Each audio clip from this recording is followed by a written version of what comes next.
Good afternoon, ladies and gentlemen. This is the weekend recap with Bussin With The Boys. Bussin With The Boys is presented by FanDuel Sportsbook, America's #1 sportsbook. Monday Night Football, boys and girls, a tried and true tradition, but you know what goes best with a good old Monday Night Football game?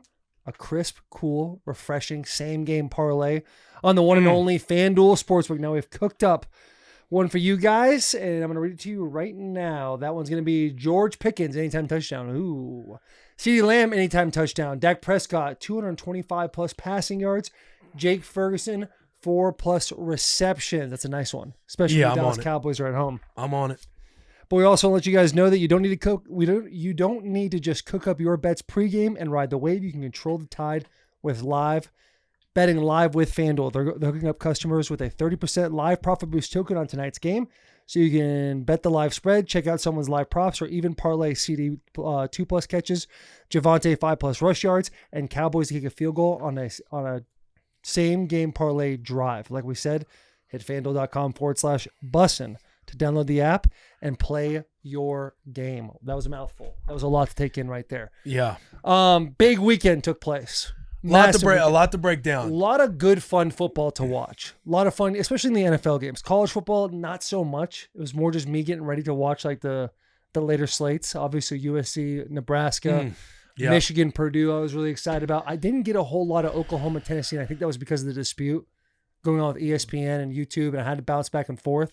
That was a bit of pain in the ass for me. Need that figured out as soon as possible. As soon as possible. Because there's a few. I had to do that with Vandy, Texas as well earlier in the day. Whose side are you guys on? Are you on YouTube TV side or are you on ESPN side? I'm on the side of get it done. Like, I don't even know who's right or wrong in the situation. Boys, put the swords down and let the viewer win.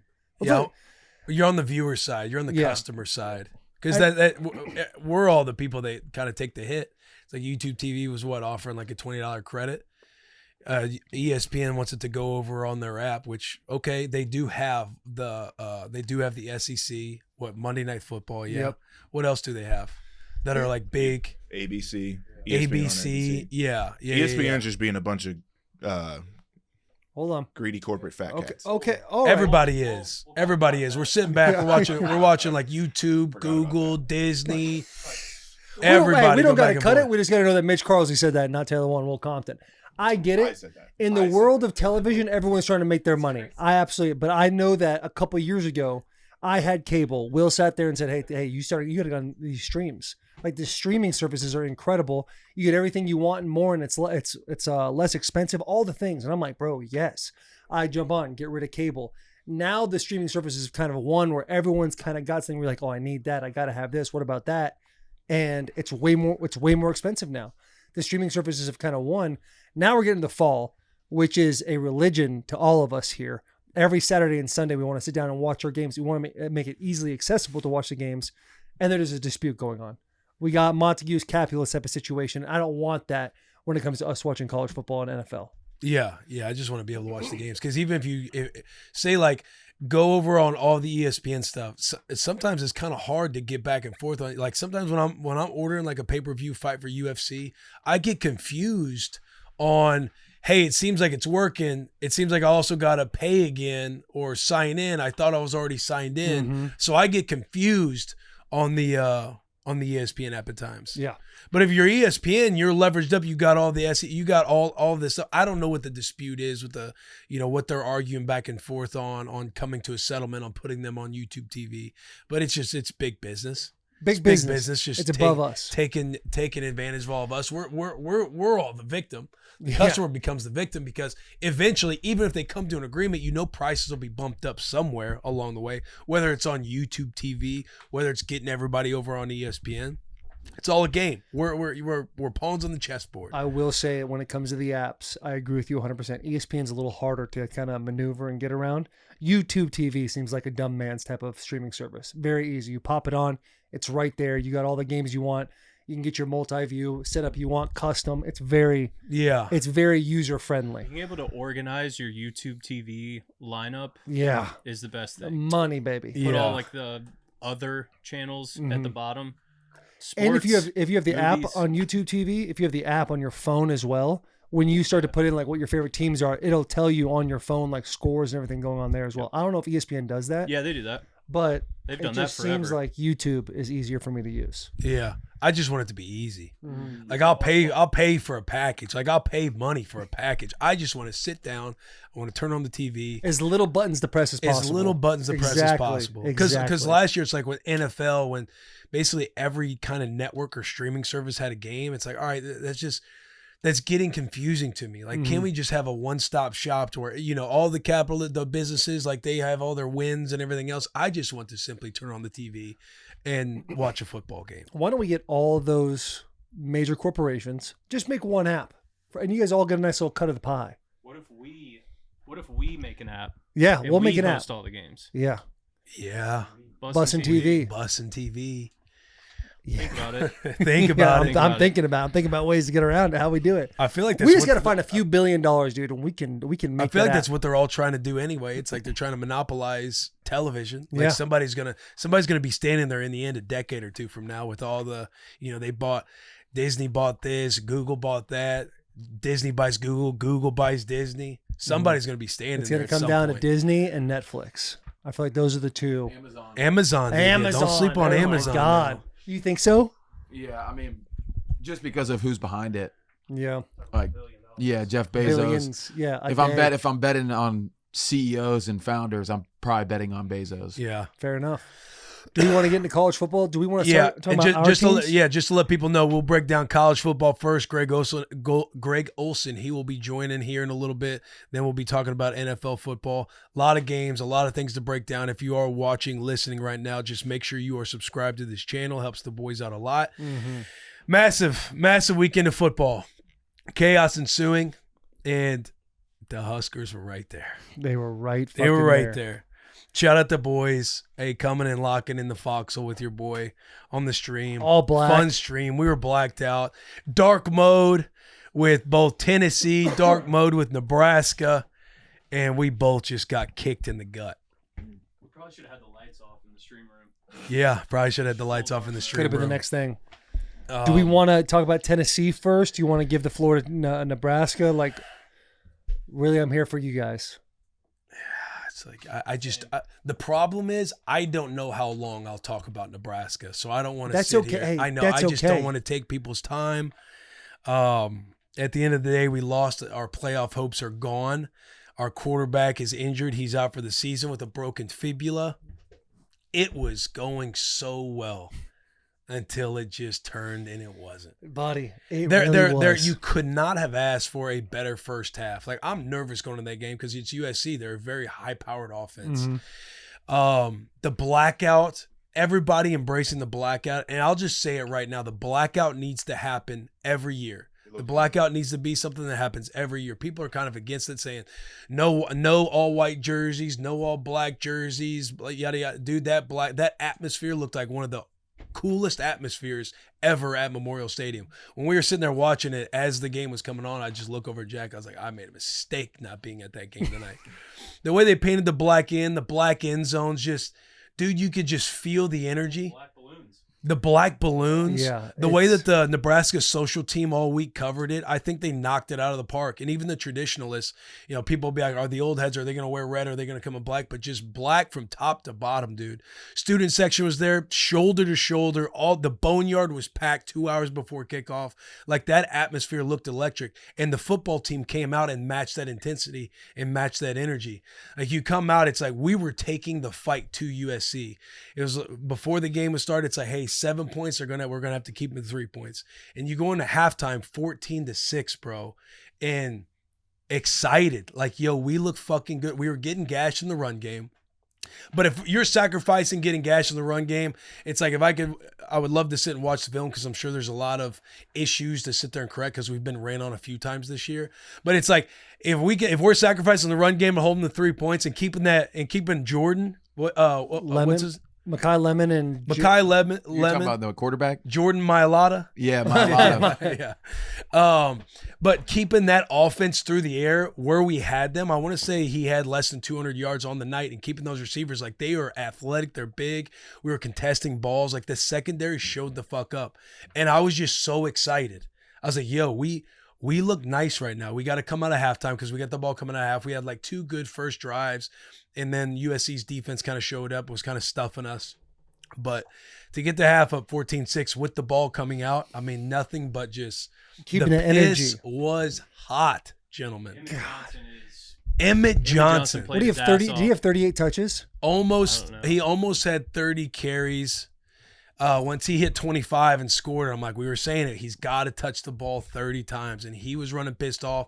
The O-line showed up way better than they have all year long, and then the third quarter happens. Dylan Raiola breaks his fibula. Our offense. Yeah, Latif comes in. What a moment for him to come in. Just honestly, what a brutal situation to walk into as a true freshman. Do what? Everything else is going to feel like a breeze for him. Yeah, it's coming to that moment. Yeah, he'll be ready to go this next week at UCLA, back home. He's from Compton, California.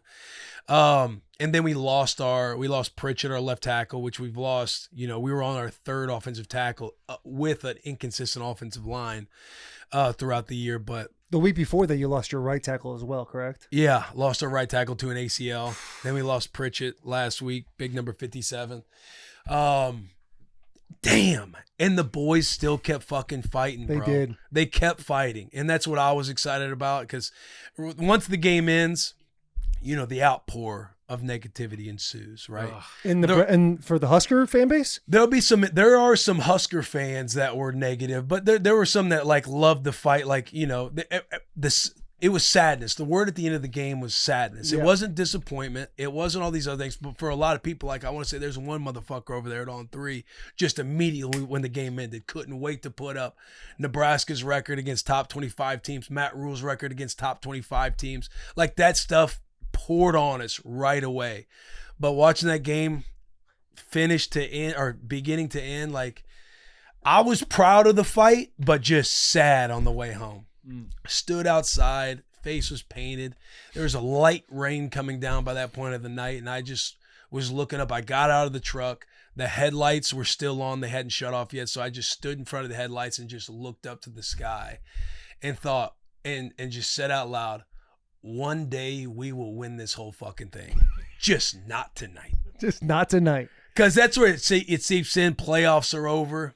You're like, oh, they were never a playoff team. Like, okay, yes, that's obviously fair now. No, it's not. If we would have pulled, that is not a fair statement at all. Never a playoff team's crazy. No, if Raiola doesn't get hurt in that game, you guys win that game. We're then aligned. You play UCLA, but we're aligned. But now we've lost 3, so now it is. Now you are no longer a playoff team. But you guys were absolutely the way you played USC. You don't have to tell me. I know. I'm telling. But there's also a podcast taking place right now where people are thinking, "Hey, that's crazy." Like you guys shut down a great quarterback and 2 outstanding wide receivers and said, okay, if we're going to die by a sword, it's going to be in the run game. Yeah. You guys handled that. You're back into your defense is awesome. Your offensive line, who has been hurt, beaten up, bruised, and taken care of a couple of games, stood up the way we didn't expect them to. Emmett Johnson did exactly what he was supposed to do. Dylan Raiola stays healthy in this game. We're talking about a Nebraska win. Going to UCLA, who had a lot of firepower a few weeks ago, now it's kind of like got a little more quiet. You go there, it's a revenge game, and then you got Penn State. Dude, you guys were absolutely a playoff team this year. It just sucks the way it worked out. Yeah, I'm with you. It's like saying UCLA that first half was going on, and I was like, hey, we're taking care of the rest of this schedule. Yes. And then once a 0 struck, it's kind of there's it's going to be very interesting to see how this team shows up the rest of the year, like how any team shows up the rest of the year once they do get their 3rd loss or 4th loss where they're fully out of it. Yeah. Just because bowl games, like it's going to be awesome to go to a bowl, but the bowl games aren't what the bowl games used to be whatsoever. It's like it's playoffs or bust for a lot of these teams who are sitting there with a couple losses. So it'll be interesting to see. I'm very excited to see TJ Latif play. He came in a very like that coming into a game like that, brutal for any true freshman. But I'm excited. Like when we played the nobodies at the beginning of the year and he was playing in the second half, like he looked sharp. I'm excited to see a full game plan around him. Dude, there was one play that I dropped in that group chat that we had for the stream, bro, where when he fumbled the snap, and I'm just like, you know what, freshman, like that, those are plays are going to happen. But when I saw that play, like on Twitter the next day, USC was in cover 0, sending the house, and we had a middle screen that was going to be wide open. Oh, fuck. Wide open. He might be spicy. Like, Bro, he's got quick. that. He's Yes, fast. yes. He brings a dynamic So- that Dylan didn't have as far as with his legs. If they can run some RPO with him and Emmett Yeah. Johnson and make people play Yeah. on the line, he can also throw it. They might. I don't know. There could be Big a little opportunity something for there. him. Nine be- and again, 3 is alive. Oh yeah. 9 and 3 is alive with the Huskers for sure. Yeah, 9-3's life to me. It's just the They might mentality. rain Like hell on everybody now. yeah. it's the mentality of the team showing up. Like it'll be interesting to see how the team shows up the rest of the year, knowing that 9-3 is very much alive. It doesn't matter if you don't have Dylan, because Lateef, he's got his own game. I'm sure he's excited to play. I feel like everybody around him will elevate their game a little bit. You guys play Indiana? No, we have UCLA, Penn State, and Iowa. Okay. At Penn State, but then Iowa's in Lincoln. Yeah. Okay. All three, I think, will be tough. Yeah. All three, I think UCLA will be tough because you just have a very draining emotional game where it felt like everything was poured into that game and the boys showed up for a fucking fist fight. Yeah. To where now you got to travel out to UCLA, get up for that game, stay up for that game. Then you'll have a bye week. Then you play at Penn State, which their roster's still their roster. Like they're still going to have cats. And then Iowa's They had a tough. really competitive first half against Ohio State. Yeah, they did. Like they looked good. Yeah. But the same thing took in the second half when Ohio State continued to punch them in the mouth. It's like these guys, and it's so hard for those players to continue to stand up week in and week out after so many dominoes have fell in the direction of negativity. They just eventually are like, yeah, we're not winning this game. You kind of see it fold away. That's how you beat Penn State at Penn State. You hit them in the mouth over and over again. You break their will, and it's like you can do that with that team. UCLA, this is a revenge game. You said Lateef, he's coming back home. He's from Compton, and a quarterback that uses his legs. That's coming in for a quarterback that really didn't use his legs, having a week of preparation to get the RPO, the options. There's even you a guys are couple gonna be moments in that sneaky game against UCLA that they're not gonna know what to expect from you guys. Right. There were even a couple moments in that game to where he made something he get the first down just by running, like knowing it's kind of a broken play and just quick enough to get past the first down marker. It was tough though, bro. God, it was fucking. I wanted that one so badly, man. And then for Emmett Johnson.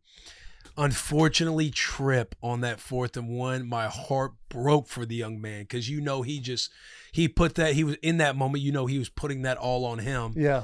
I hated to see that. For him because he is an absolute dog, bro. He is good. Like people are talking, he could potentially work his way into All-American this year. He's a hell of a player, but brutal loss. Came home, walked in, lights, everything was off. Charles was in bed reading a book, and I just walk in my room, face still painted, quietly shut the door, and she looks up and she says, "I'm sorry, babe," and I'm like, "Me too." I'm gonna go wash my face paint. Did you get in bed with the face paint on? Dude, One day, sweetheart, I told her, I said, "Hey, babe, one day this pain will all be worth it. One day this pain will all be worth it." She's just looking at her book, rereading the same line over and over again. Because we are like, it's coming. One thing that I thought sucked, that I will say, you gotta go for it on 4th and 1 when you're in enemy territory. You gotta go. We tried for a 52-yard field goal and missed it. But in that situation, I'm thinking, dude, just go for it. What part of the game was this? Fourth quarter. Lateef was in. Okay, Lateef was in. Yeah, Lateef was in. What was the score of the game at that time? God, USC it's up or all down? such a blur. It's all such a blur. I want to say, because they won that game, 21-17? I want to say at that point it might have been 17-14. Yeah. 17-14. You understand the logic, right? Tie it up. Well, Defense is playing well versus, an offense that puts up 40-plus points a game. Yeah. 4th and 1, 4th and 2, you're in enemy territory. You're staring at a 52-yard field goal. We burned 2 timeouts that series, so that killed us. So then you call timeout and then go for the field goal. I'm just like, you gotta go for it. Yeah. Which is interesting to hear you say, because you're always a guy that you're always like, hey, take the points. Take the points. But guy. again, it was 52 yards. True. Fair enough. 4th and 1. Yeah, we weren't in like the red zone. And early in the Johnson. game where it's like, get your points. Yeah. Me, it's like you have the backup quarterback and you've been kind of inconsistent, shaky with moving the ball offensively throughout that point. You're now in enemy territory. It's 4th and 1 or 4th and 2. Like, cook something up. Yeah. cook something up, and keep the drive alive. I can't. The thing that bothers me the most about everything you just said was the fact that as soon as the game struck zero, as soon as it was over, that there's a level of negativity that comes out, because I was watching that game, but then once I saw how like Michigan was playing against Purdue, my panic mode kind of set in. I was like, oh, what we got going over here? And so I kind of like wasn't as into the game as I probably should have been. But like everything that I saw was a defense that played up to the level against an offense that is number 1 or top 3 in the entire country. An offense that was moving the ball between the 20s. It seemed like at ease at points, doing the exact game plan that we talked about that will make you successful. And so it's like, yeah, you guys should have absolutely won that game. Rayola stays healthy, you win that game. Who's the corner? Is it Marshall that I was shouting out? The cornerback blitz when he picked it off. Just go to just go to that. God damn. But breaks my heart for you. dude, here's another thing I love to see, and I can't shout out the secondary enough for showing up that game, because that's an offense with skill positions where Andrew Marshall, where it feels like all those boys will be playing on Sunday. A lot of Marshalls out there, or Marshes. Andrew Marshall. So we were sending a couple cornerback blitzes, and the Q was doing a great job. Like USC's very tough in that RPO scheme, and the minute the corner would take off, it's like he's faking the handoff and then going right out to the receiver. He baited him. Marshall baited him like he was going. He went like a few yards, like once the ball snapped, and then sunk back, picked it off. And bro, I was just so good hyped. ball. It was great, man. Damn. They're also from California. Do what? He's from California. Yeah. I know we have. I think Wright transferred from USC, but I feel like the skill positions all across the board too, offensively, just they were like bringing the fight to USC, which was juicing me up, especially in that blackout environment.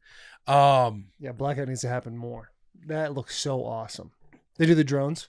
Oh yeah, they do the drone, the whole thing. This is when we said we needed everybody. We threw the kitchen sink at this game, bro. We threw the kitchen sink at this game, but got to beat UCLA. Got to beat UCLA. We need everybody. Got to get up for this game. Have to get up. There's no time to bleed. Right. And the bowl game, too, it's like, I know you said, like, hey, bowl games are still exciting. Like, you guys have checked the box of bowl game. And I know this season's not what you want it to be. But it's like, you go 9-3. The conversation all offseason is like, Rayola stays healthy. We're a playoff football team. Not only are we a playoff, who knows how far we go. We're a game away.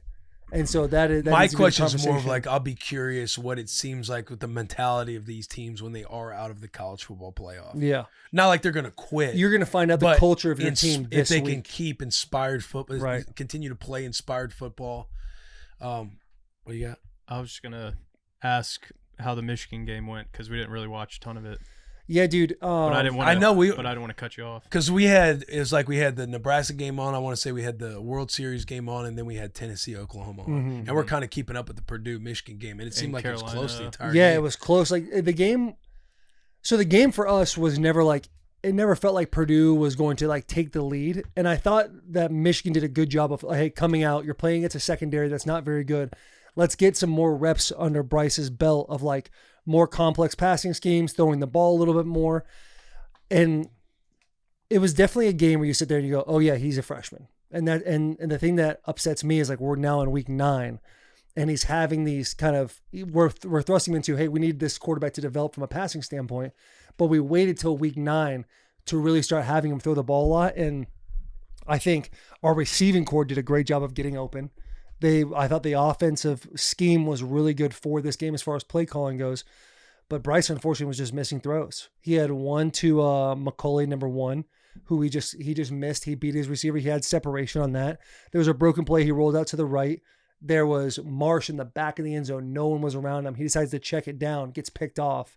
We get into the red zone. He goes to run the ball, scramble to get a first down. It's like, all right, this kid, he's using his legs. He's realizing he's taking the next step, realizing, okay, I need to get out of the pocket and move forward.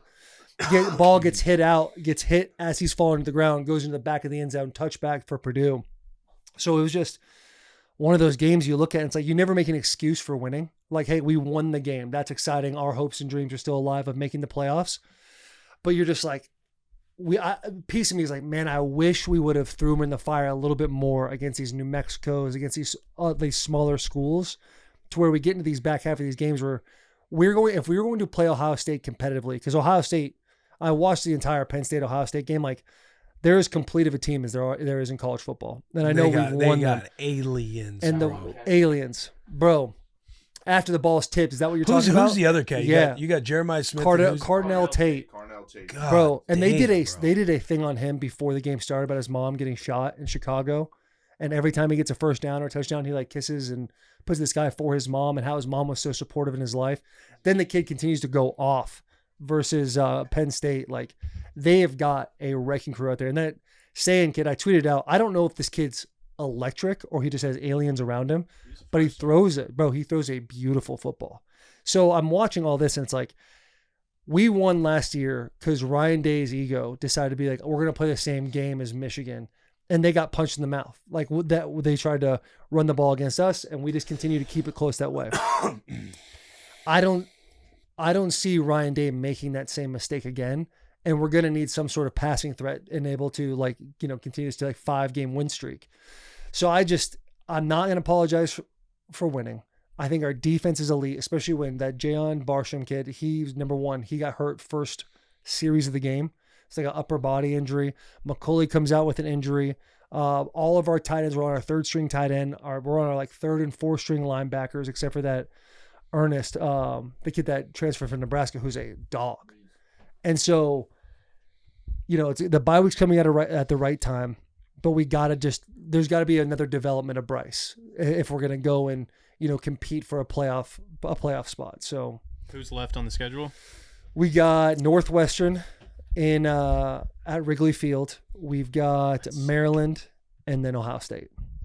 Maryland. Maryland just fired their head coach. Yeah.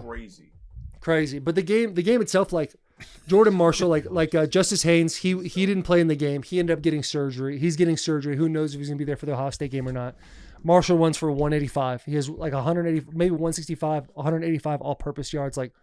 Our run game's come alive and it stayed consistent. There was a couple throws you go, okay, yeah, there it is. But just some missed reads here and there that are just above me when it comes to quarterback development. But you just want to see that next step taken these next 2 games going into, because both these games are very, very winnable.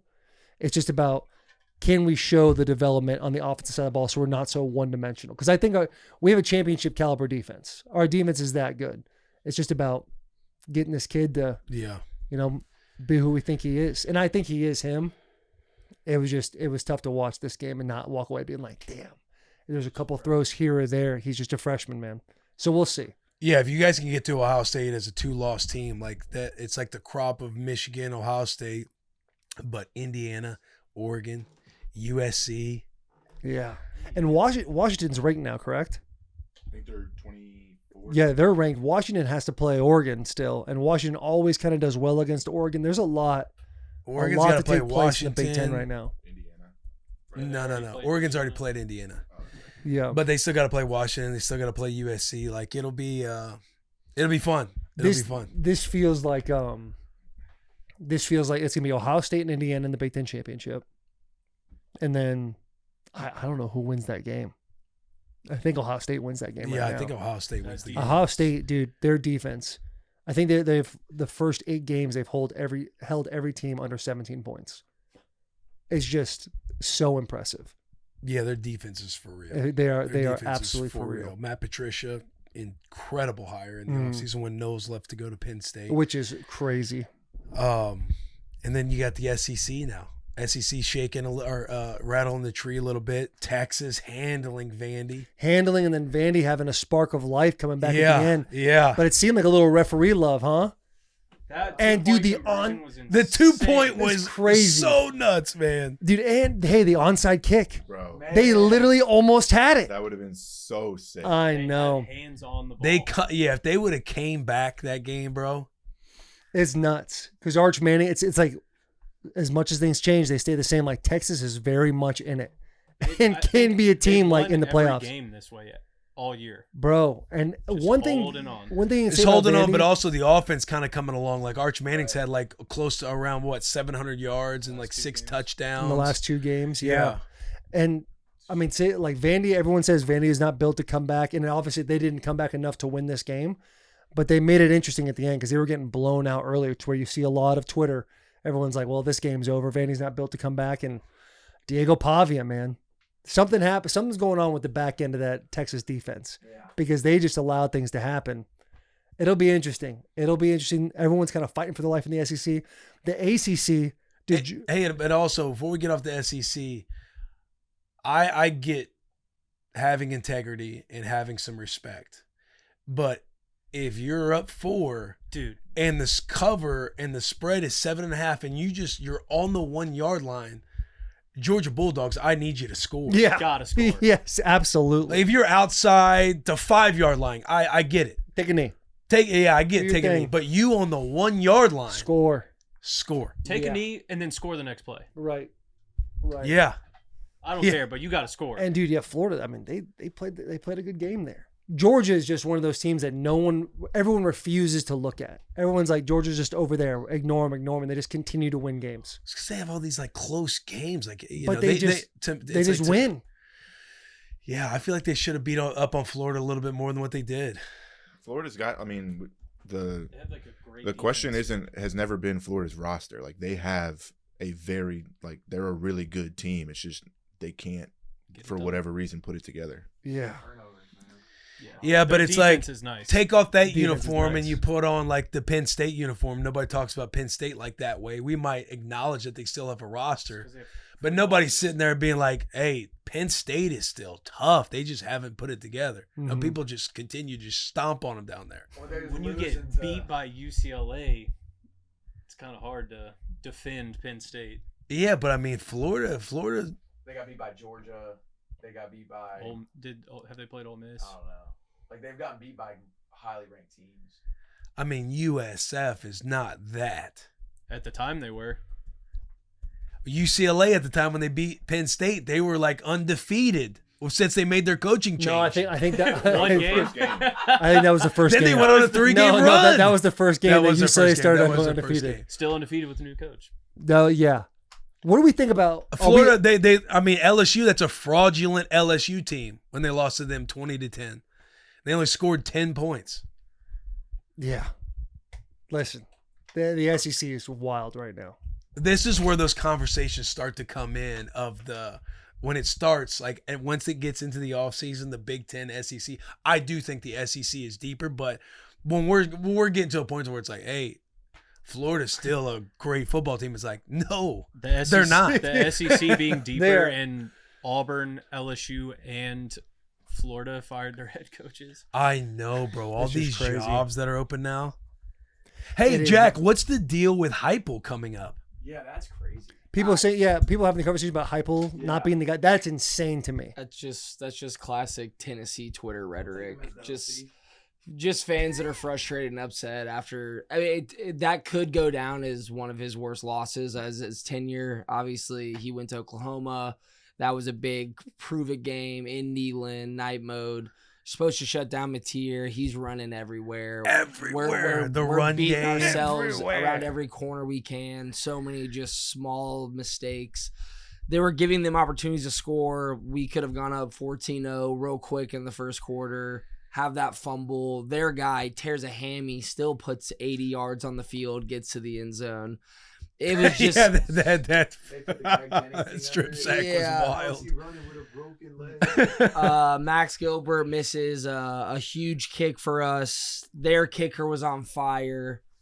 It's brutal, to have a away team come in. I'm pretty sure, what was the stat? I think it was Oklahoma's first away SEC win in SEC, and since they've joined the SEC, which you don't want to be the first team to give up that loss. And the first time that they've scored over a certain amount of points. Yeah, I think it was over 17. Yeah, brutal. And it felt like we were in it the whole time until we weren't. I mean, I don't even want to talk about Matt Malone and what he did at the stream. Well, what did he do? So Chef, obviously Chef being the psycho that he is, Chef was like, I'm going to listen to the rest of the game on the radio. I think there was maybe 2.5 minutes left. Also remember, Tennessee scored and Chef was out of the stream room, so everybody's like, you have to stay out there. Yeah. But essentially, Matt Malone has the remote and decides to turn off the Tennessee game when there's probably 1 minute and 48 seconds left. Yeah, I'm trying to be nice with that, and I'm frustrated. I'm on my phone. I'm diving through Twitter, seeing what's going on, and then I look up because Nebraska's has ended and the World Series is going on. They've put it on the main TV, and I'm like, where the fuck is the Tennessee game? And Matt goes, I turned that shit off, man. We're done. And I go, I'm like driving. Like there was like a crucial moment. Jack's like, it's not over, and I pulled out my phone. I'm like, yeah, they just kicked a field goal. They're down 6 with over a minute left. Matt Malone in the last few weeks has been inching forwards to being like a bona fide Tennessee fan again. And in that one moment, he stripped everything. Killed his entire foundation. And it honestly, it could be a thing where I won't ever take his fandom seriously for the remainder of life. It will take a lot. I got to see what he's built for, especially in these last 3 games that we have.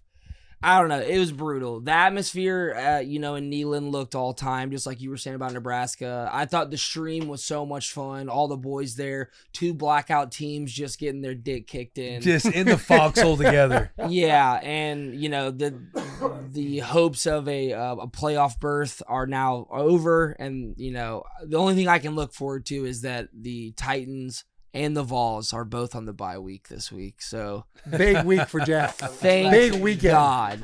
And I will be out of the state, so yeah. The energy was good. The energy was fun all stream. Yeah. Because Nebraska started first, and oh my God, bro. Yeah. It started off 3 and out. JP started off 3 and out, and then a 14-play drive touchdown. 7 minutes. And we're just juiced, bro. Take the fight to them. I saw the Shiesties on Twitter, and I had to get the ski mask. Yeah. Garrett ends up coming in. He's got to pull down. Even Scarlett made it on stream for a minute. She was being awesome. Just we're screaming, and she's just asleep. Just holding her. Like, fuck! Body. No, it sounded like it was a lot of fun. I was in hell. Until it wasn't. I was in hell Saturday. The foot, yeah? Bro. People are impressed by Dylan Raiola walking off the field throwing wristbands. People didn't see me Friday night with my kids. Full gout, walking around, and I'm in so much pain after that, dude. I was in pain walking down. On the way back, it was like inches. I could barely walk. I literally thought about crawling at some point. And we get to Saturday, I wake up in the morning, go to take my piss. I put my foot on the ground, dude, and even my heel, like my foot is so swollen. I had to get crutches from downstairs, and I was crutching around the house.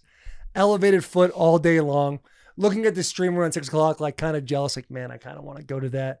But I couldn't move. I could not move. It was so horrendous. What does it feel like? What does it feel like? I've never. Dude, so gout it's like a uric acid buildup in your bloodstream. And so when you have like sugar, red meat, something else, like there's a uric acid buildup, and it all goes down to like your lower extremities. So it can happen in your hands or in your feet. And it crystallizes in your joints. So like there's like little sharp crystals in your foot that are like scraping, like essentially irritating the joint. It feels like needles. And it was the worst pain ever. I had Nathan, my lawyer, was in town with all his kids. Saturday, I'm like, you guys have fun, man. Like I'm like in the man cave, foot elevated. Anytime I moved or anything, one kid came by and like accidentally hit my foot, almost cried. Like it was, bro, I was in hell. I was in hell all weekend. Like barely was able to walk today. It's they call awful. That the King's disease? King's disease, I know. Wine, all the good stuff will get it. Dude, we were 2022 we were playing the Jacksonville Jaguars, and I like Wednesday night we had like O-line dinner. Thursday wake up, I'm in so much pain. And I'm like, hey, I think I have turf toe. I like jam my toe. And the trainer's like, hey, we think this is gout. I get tested. The uric acid isn't that high. But that's when Vrabel comes up. He goes, got the King's disease, huh? And that's when I first learned about King's disease. But, dude. Thinking about you hobbling around dressed as Dobby. Bro, I was hurting so bad. I couldn't tell at the time. Thank you. We'll cover it on Bussin. Yeah. We need to talk about football right now. Yeah. But buddy, I'm telling you, I was in true hell. True hell all weekend long. Yeah. Not about me. It's about the kids, though. Speaking of kids, Greg Olsen. Just give Greg Olsen a round of applause. Greg loves the kids. How we feeling, dude? Doing good, man. Doing good. How are you guys? Living the dream one day at a time. I don't know if you heard about my gout spell, but it's been a tough weekend. Well, I just heard you talking about it right now. How did you get gout? Dude, I have no idea. I truly have no idea, but I got for the first time in 22. Have had like 3 or 4 episodes, But this one started Thursday morning when we were in New York. I was gonna say when we were flying back, you're starting to feel it a little bit. Yeah, like as like the show's going on Get Up, I'm like, are you good now? I'm all right now. Like I'm doubtful for any game, but like I can't push off my foot, but I can walk around. I was on crutches yesterday and the day before. That's how bad it was. So I'm a survivor, Greg. We'll make it through. I mean, I have a feeling if it was game day, you'd figure it out. Yeah, no doubt. Yeah, I've never seen a guy on the injury report gout. Yeah. I feel like you just can't. You just have to just refuse to let that even be real. I will say, when I did have gout in 2022, we played Jacksonville. I ended up playing that entire game. Didn't miss a snap. Of course, that's because that's what we do. That's what we do. We play, baby. Hey, Greg, I don't know if you know it, but your squad, your team, over there at You Think, sent me a North County Raider, some North County Raider merchandise with my high school. Why aren't you wearing it? I don't know. That's a great question. Now I saw you pop on. Miss. How'd you like it? I love it. I loved it. It's pretty cool. They're like, hey, Greg and his team, they sent you this. Opened it up. I saw the blue and gold NC Raiders, and it juiced me up, man. Did it bring back a lot of good memories with the boys? Just oh yeah. 80s rock in the locker room before and after the game, just getting after it. Yeah. Oh yeah. And then the Who's Nuts, like before kickoff, our stands, the bleachers, they'd just be stomping and be like, who's nuts? Who's nuts? Who's nuts? As the ball's getting kicked off, and you go and, obviously you're trying to deliver the biggest hit of your life and to earn the Hitman shirt for the next week. So a lot of memories. Yeah. Clump pulled up on me. He handed me a box. He goes, hey, this was sent to you. And it was a Chaparral 77 from your company as well. Like nostalgia out the gate, man. It's awesome. To be able to get cool gear for your school, your travel ball, premium. I'm telling you, man, it's the only place that people think we're crazy. People think we just make sideline videos yelling at kids, but there's a bigger play in all this that I think is super cool. Yeah. You got the Deion Sanders we coming. Before we get into football, I noticed you had a little sunburn going on. Where were you this weekend? No, you know what? I don't know why. Here's my only two thoughts. You ready? Because it's funny. I logged on and I was like, God, my face looks red. Two possible scenarios. A little bit of a reflection yesterday. It was overcast, but you know how you get like a windy, it's an open booth in Green Bay, very windy, heavy cloud cover. So not sunburn, but maybe like wind in my face, hair all over the place, maybe a little wind. I also went to the club this morning, did a little like executive workout, did a little sauna, little shower, cold, just a little like freshen up on a Monday. So maybe it's just kind of the residuals of just getting the body temperature up. I'm not exactly sure why my face is red. Bro, what's happening in Green Bay? You called that game yesterday. Tough loss to the Panthers. You even had something up top where they're talking about the coin flip, where they're kicking the ball, how it could end, where they could be utilizing the win in the end for a game-winning kick. It comes back around. I see you going back and forth with somebody on Twitter, just being like, you were on top of that strategy and how much strategy if does. People would just listen to the broadcast, they'd learn a lot. Yeah, I agree. But talk to us about covering that game yesterday in Green Bay, because I lost to the Panthers, man. Jesus. Yeah, I didn't see it coming. I'll be honest. I go neutral when I call Panther games. Some Panther fans think I hate them. The other team always thinks I'm a homer, which is fine. I try to just call it like it is. I thought coming off that home loss, they looked bad against Buffalo, banged up offensive line. They were getting Bryce back. I thought the best thing they did was get Rico back, Rico Dowdle, instead of splitting carries with Chuba, they just went right back to Rico getting all the carries. I thought that was a great move by Canales. He's a stud. Needed to happen. Yeah. And listen, the exact way the game needed to be played, if you're Carolina, muddy it up, take them into the mud, slow it down, limited possessions, make them go the long way. I mean, all the things that we set up at the top of the broadcast, it's very funny that it works out exactly how Canales would dream it up, which is, most teams get about 10 or 11 possessions in a game. Green Bay had 3 in the first half, 8 total. That's a win for them. They were 0 in the red zone. They settled for 2 field goals. They missed a field goal and they turned the ball over twice. Like, that was the formula for only giving up 13 points if you were Carolina. I thought Green Bay tried to play the game Carolina's style. Carolina wanted to run it 1,000 times. I think they just threw for over 100 yards, but that's what they wanted to do. And then I think Green Bay came in. Jordan loves playing as good a ball as anybody in the league. I think they're a better pass protecting group than they are a run blocking group up front. I think their run game's okay. They're not overly explosive, but their pass game is. I don't know how much the wind, I don't know how much the weather kind of got to the floor and just didn't trust pushing the ball, but they had their best success in the quick game pass. And I think every time you ran the ball, every time you went first down run, you played exactly the way Carolina wanted that game to be played. And when it all came down to it, Bryce took him down on a nice, end of game kind of minute third. It was just under the 2-minute warning, and 49-yard field goal into the wind, which we said at the top of the broadcast, why win the toss and take the ball if you're the Panthers? Well, twofold. A, you want to keep Green Bay's offense on the side. We just covered that. But B, by taking the ball when you win the toss in the first half, you get your choice of direction to start the third quarter. And they chose to get the wind for that exact same situation. Kicking going the other way was a disaster. They missed an extra point. Green Bay missed a field goal. And then obviously going the other way, which they ended the game, was the way they wanted to kick. So great decision. First decision was a great one. And the game cooperated if you're a Panther fan.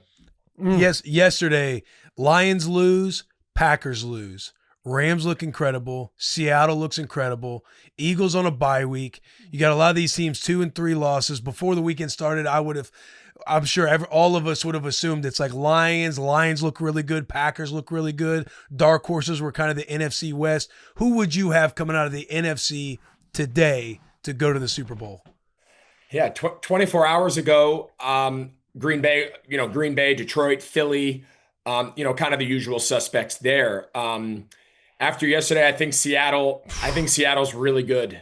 I think Sam Darnold has carried over the Minnesota Sam Darnold, where he won 14 and has picked up where he left off. Him and Kubiak. I think the way the offense has been built around him, big personnel, it's a passing offense, and people continue to say that it's a run offense, which is another one of my Twitter, drives me insane when people just say things that aren't true. It irritates me. So yes, I'm a little shocked that Detroit lost. I'll be honest. I thought Minnesota was reeling a little bit. I thought Minnesota the first couple of weeks was a lot better than they were the last few games. I know there was controversy about, getting McCarthy back and, Wentz playing banged up and why they didn't just turn back to JJ earlier, but they really answered the bell, Minnesota. So you got to feel good for them. But yeah, I still think when the dust settles, Philadelphia, I still think, is the team until someone proves otherwise. I think Detroit's in the mix. I still think Green Bay, when everything settles down, is going to be in the mix. I still think they're very good on both sides of the ball. Detroit, Seattle, we said. San Francisco's kind of sneaky. It's just so hard to think that they're going to continue to weather the guys that they're missing for long periods of time, yet all they do is figure out how to win. I think Shanahan's awesome. Obviously McCaffrey and Kittle, those guys are incredible. Can they weather some of the defensive losses of Fred Warner? Can they make the playoffs? Yes. Can they win the Super Bowl? I guess anything's possible. I think it'd be tough, but yeah, I think for the first time in a long time, I think the NFC is actually a deeper conference right now than the AFC. And you didn't even mention the Rams. Yeah. The Rams. Right. Or Tampa. But I'm saying the Rams, is how deep it is. Yeah, so that's going to be San Francisco's challenge. The way it looks right now, they're going to have to get in as a wild card, they're going to have to get 3 from the West. Yeah. In, because barring a huge fall, disaster, it looks like, Seattle and LA look like they're in the running to win it. And then San Francisco obviously try to sneak that second wild card spot. But NFC West might be the best division in football. North. Yeah. I think the NFC for the first time in the last couple of years is a deeper stable of teams that you could make an argument for competing. Yeah. When the last couple of years, you kind of felt like it was the AFC had more options to represent them in the Super Bowl between Baltimore, Buffalo, Kansas City, of course. And then you had how good are the Denver Broncos going to be? How good are the Chargers going to be? I kind of feel like the tide has shifted a little bit to the depth of the NFC. Yeah. Yeah. No, the AFC. Tampa. Tampa, dude. I think They they've just played had a really bye well. week, yeah. They've lost. It seems like they've lost every player on their team. And they just continue to Baker Mayfield it out, dude. Yeah. They had it figured out anyway. Like, AFC is super interesting because obviously we had the Bills and the Chiefs game, which I'd love to get your thoughts on that. But the Ravens, they're making a run that we kind of all expected them to do after their bye week.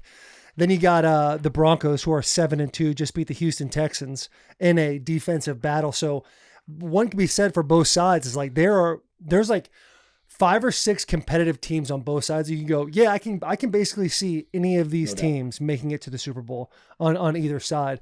But were you able to watch that Bills Chiefs game at all?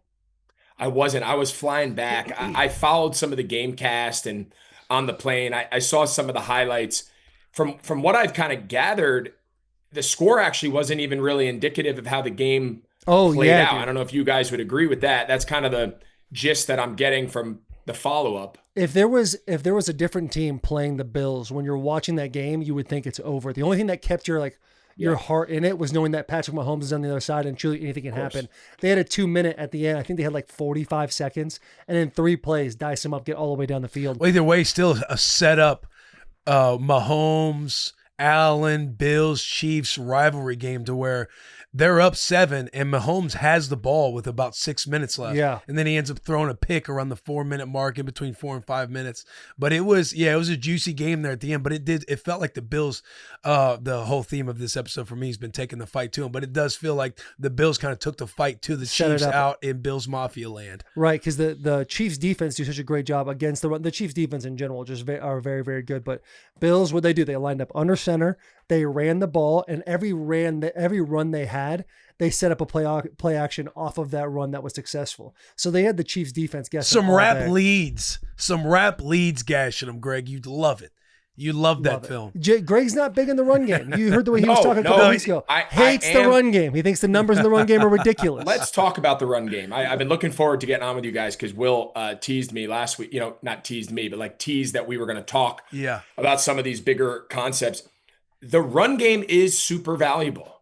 I just hate hearing people talk up how the run game is what sets the tone and sets the stage for everything else that we do. The run game is a great way to win games once you have the lead. The run game. Now, are you last year's playoff Philadelphia Eagles where you're running for 75-yard touchdowns? That's a different run game. Yeah. That is more like an explosive passing game where now you're starting to get into the elements of what makes the pass more effective than the run is to generate more yards per play, generate more explosive plays. That's why the pendulum supports passing the ball. Now, if you can run the ball for 30 yards, 40 yards, 50-yard touchdowns, by all means, you should run the ball on every single play of the game. So that's a key point to make. But the biggest advantage of a run game is 3rd and short, 4th and short, goal to go, end of game, run the clock out with the lead. That's where a really good run game can alter effectiveness. If you want to score points across the board consistently over an entire season, in the regular season, if you want to score points, the correlation between passing the ball and scoring points is non-debatable. What do you got? I hate it.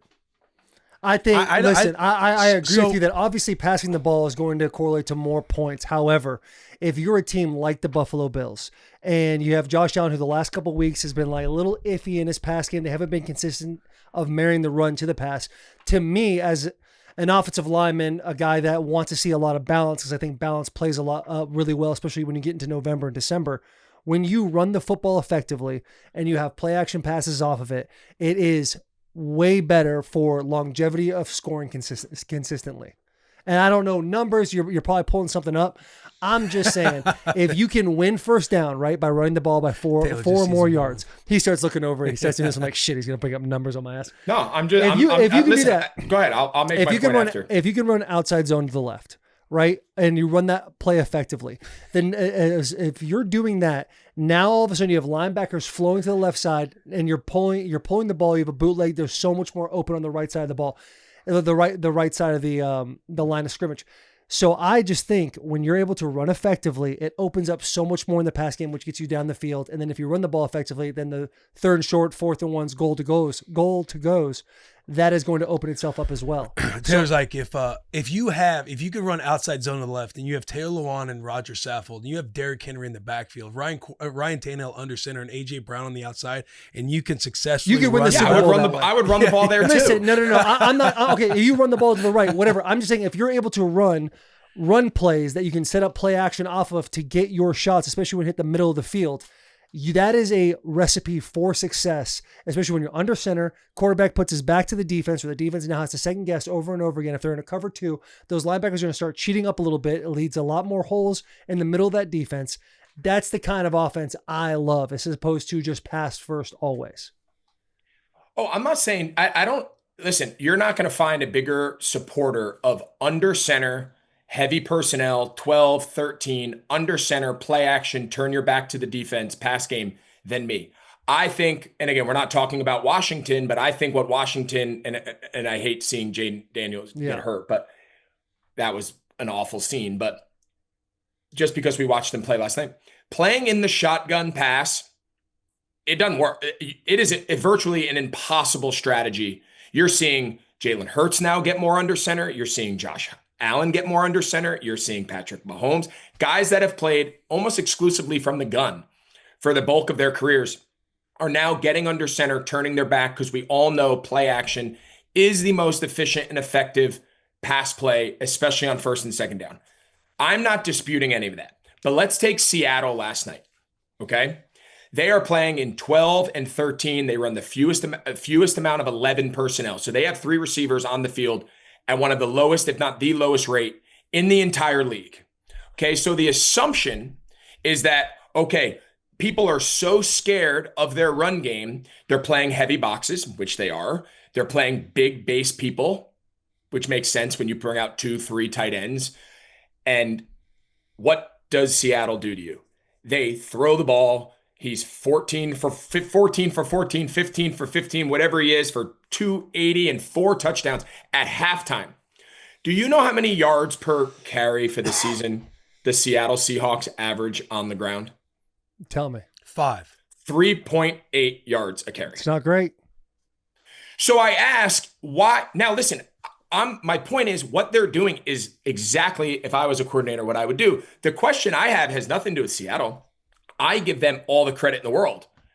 My question is, why do these defensive coordinators and why do these media types and why do these people at the podium continue to get up there and beat the table about how important it is to stop the run? Why would you walk into a stadium when Sam Darnold has the second most efficient passing game in the league? Why would you walk into the stadium and say, you know what we need to do? We need to stop the 25th ranked run game in football. We need to make sure they don't get out on us. And instead, you let Sam Darnold throw for 250 plus and 4 touchdowns at halftime. It doesn't make sense. If at the end of the game, you run the ball 25 times for 160 yards, unless 150 of them were in the second half because you're up by 2 scores, you probably lost. That's fair. That's a fair point. It doesn't, what people are saying and the talking points that get just spewed over and over and over, it's just not true. No matter how often people say it, it's not true. Now, Buffalo, they ran for 240 on the Panthers last week, or 2 weeks ago, and Josh Allen didn't have to throw the ball. Yeah, because he had 17 carries for 215 yards.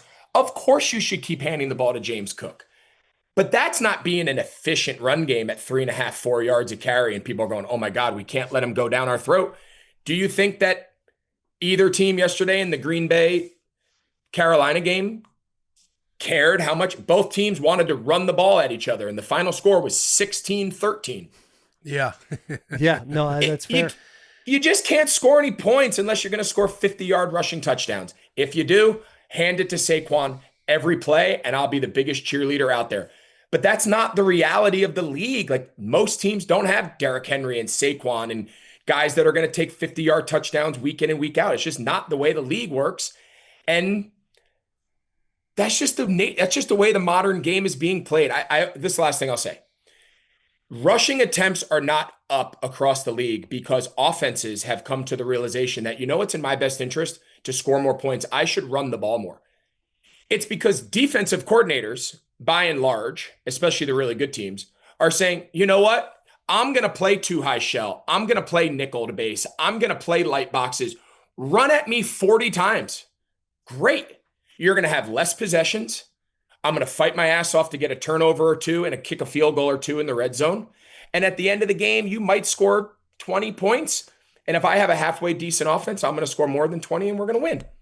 Yeah, I love this conversation. I feel like I'm honestly, I feel like I'm learning a lot listening to you two go back and forth about the run game. The conversation I was wanting to bring up last week that I said we could talk about this week is just kind of how teams are getting back to that 12, 13 personnel look, just the way the tight end has developed over the last decade, I feel like. Because again, you said it, these top tier quarterbacks, they've spent most of their career in gun, and now you see teams getting back to under center. And I'm wanting to know your thoughts, because I was kind of feeling it when I was a backer who would play mostly in base personnel when I was in a backup role, or even as a starter and you go to third down and I might come off the field. Or if you had a team that would be in 12 personnel, but it's because they're doing more predominant 11 looks. So you're like, hey, we're going to play nickel to this. So you're kind of deciding as a coordinator, do we want to put a nickel package in there against base? And now it's, to me, at times you could make a mistake putting in nickel bodies in base packages, because against these teams like Seattle, who can have 12, 13 personnel and give you traditional 12 and 13 personnel looks, then you can kind of look to, hey, we might be running the ball more this game because they are staying in nickel packages. I think it's fascinating how it's developed again back to getting under, after listening to your guys' conversation, I would have said getting back to run game type personnel, but getting to more under center personnel, because there was a shift over the last decade of, hey, we need to put our smaller bodies, because even though they're in 12 personnel, they're predominantly lining up in 11 looks. I know that makes sense to you, but for people out there listening or watching this, 11 personnel is when you're having 3 receiver looks. Teams would take 12 personnel, so 2 tight ends, 1 running back, and they would make a tight end be more of a receiving tight end and flank him out or cut him away from the line of scrimmage, to where now you're having to make a decision to, are we going to be in more base packages versus these 12, 13 personnel looks? And I'm just kind of curious of what you've seen over the last decade of this shift coming back to under center run game, and how, again, it's like, coordinators are we going to stop the run? You're a little bit more vanilla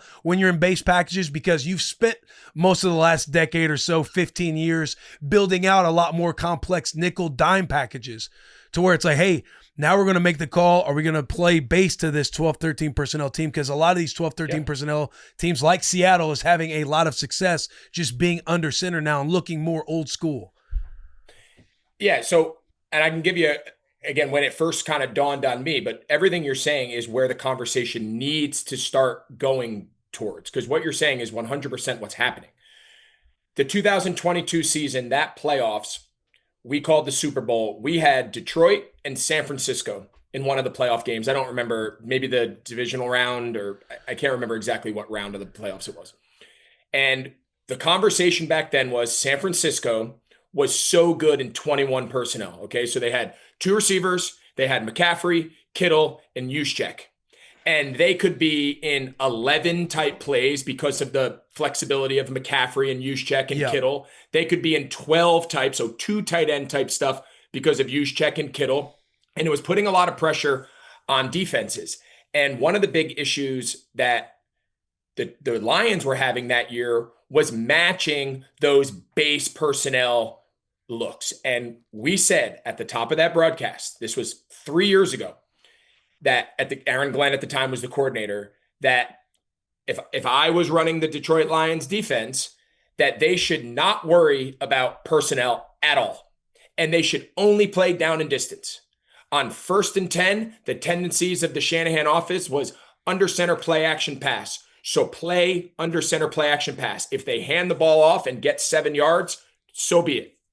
And just go through down and distance tendencies and play your personnel, whether it's 4 or 5 man fronts, whether it's 3 safeties, 3 linebackers, 4, whatever your personnel groupings are, and base them off down and distance. So that was 2.5 years ago that we were having that conversation of a playoff game. And that is exactly what the Lions did.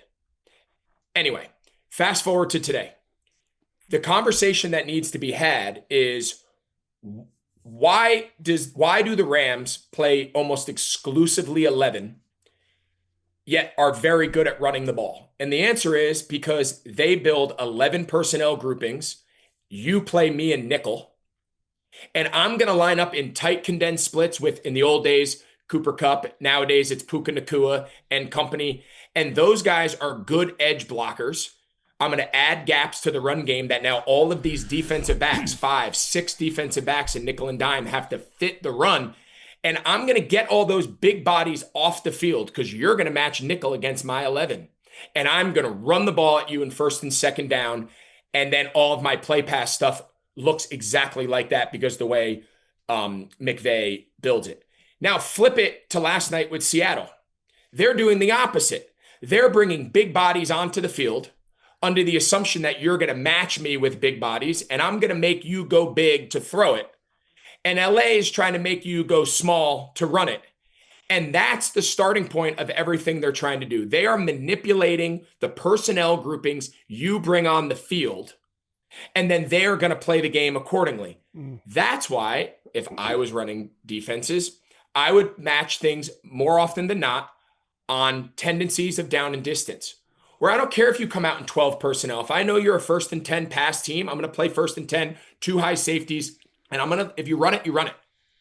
That's where the league, I think, is going from the conversations I have with defensive coordinators and really smart defensive people.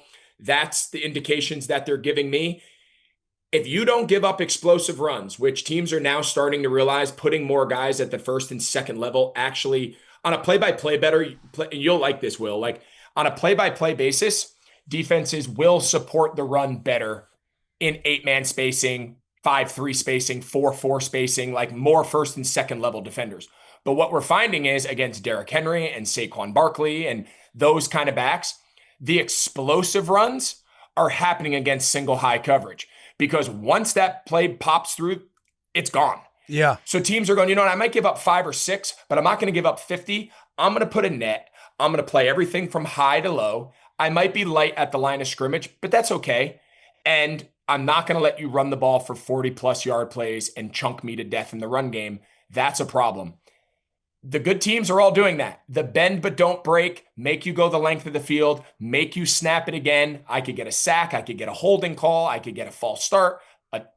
Every time an offense snaps the ball, something bad can happen. And that's become the model of today's NFL. Yeah. And I think it's just going to continue to go more and more that way because teams don't want you to throw the ball and they really don't care if you run it.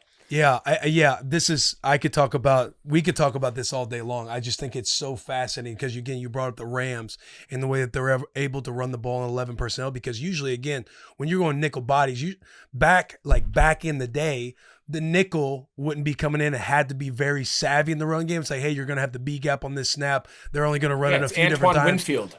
Yeah.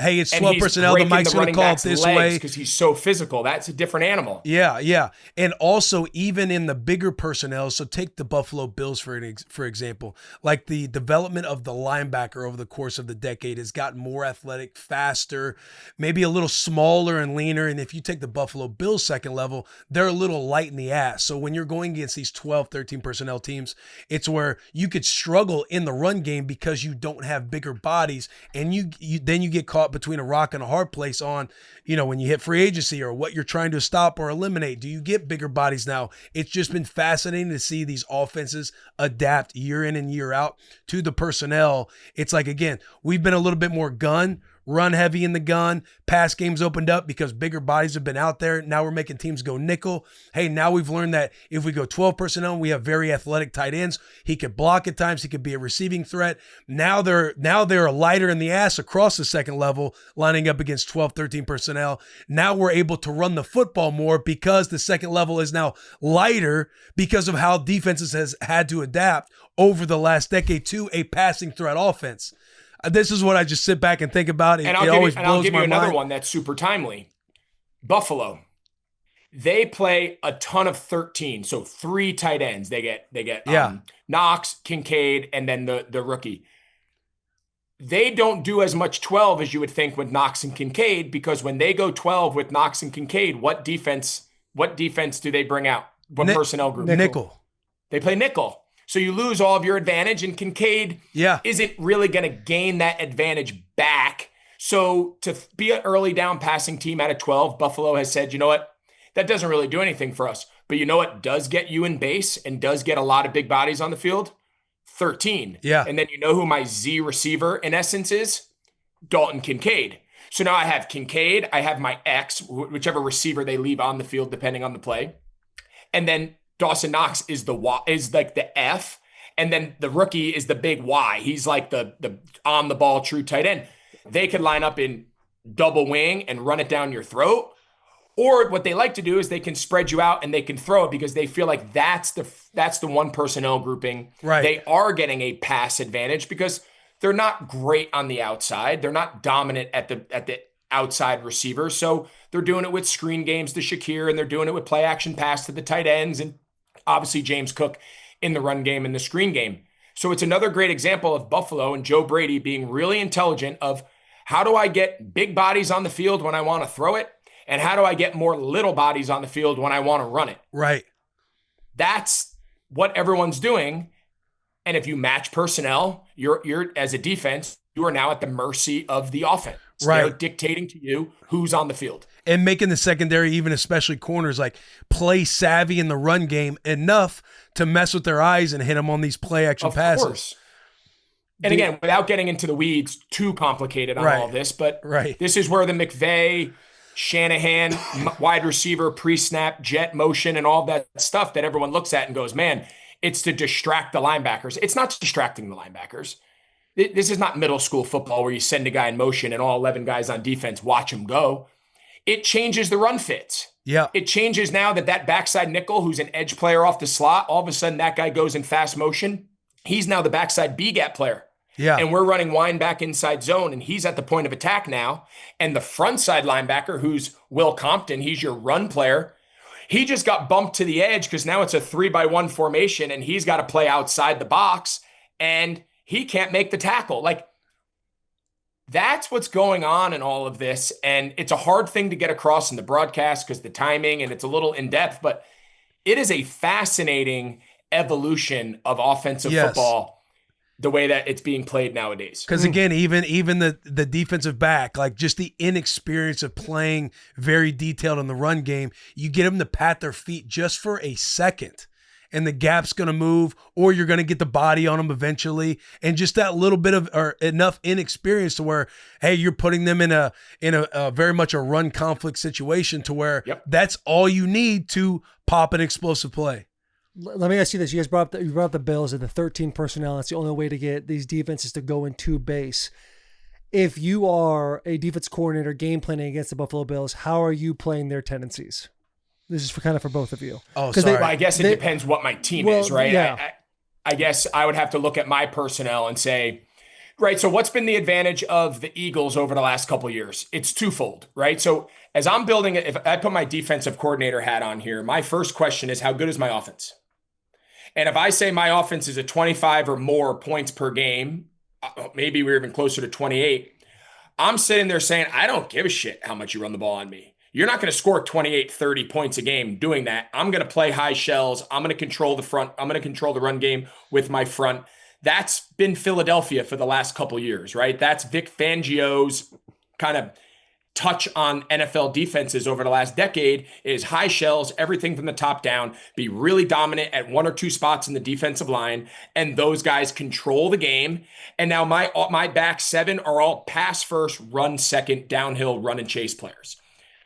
If that's my personnel and my offense is that complement, that's exactly what I'm going to be. It's why Dallas really struggled last year, and everyone overreacted to Dallas needs to be better against the run. Well, in 2023, when Dak was a potential MVP and they're scoring 30 a game, no one talked about Dallas's run game because it was Trayvon Diggs and it was Deron Bland having pick sixes and Micah Parsons having strip sacks with DeMarcus Lawrence, and they're just rushing the passer the entire game because you can't run and keep up with Dak in a 30-point offense.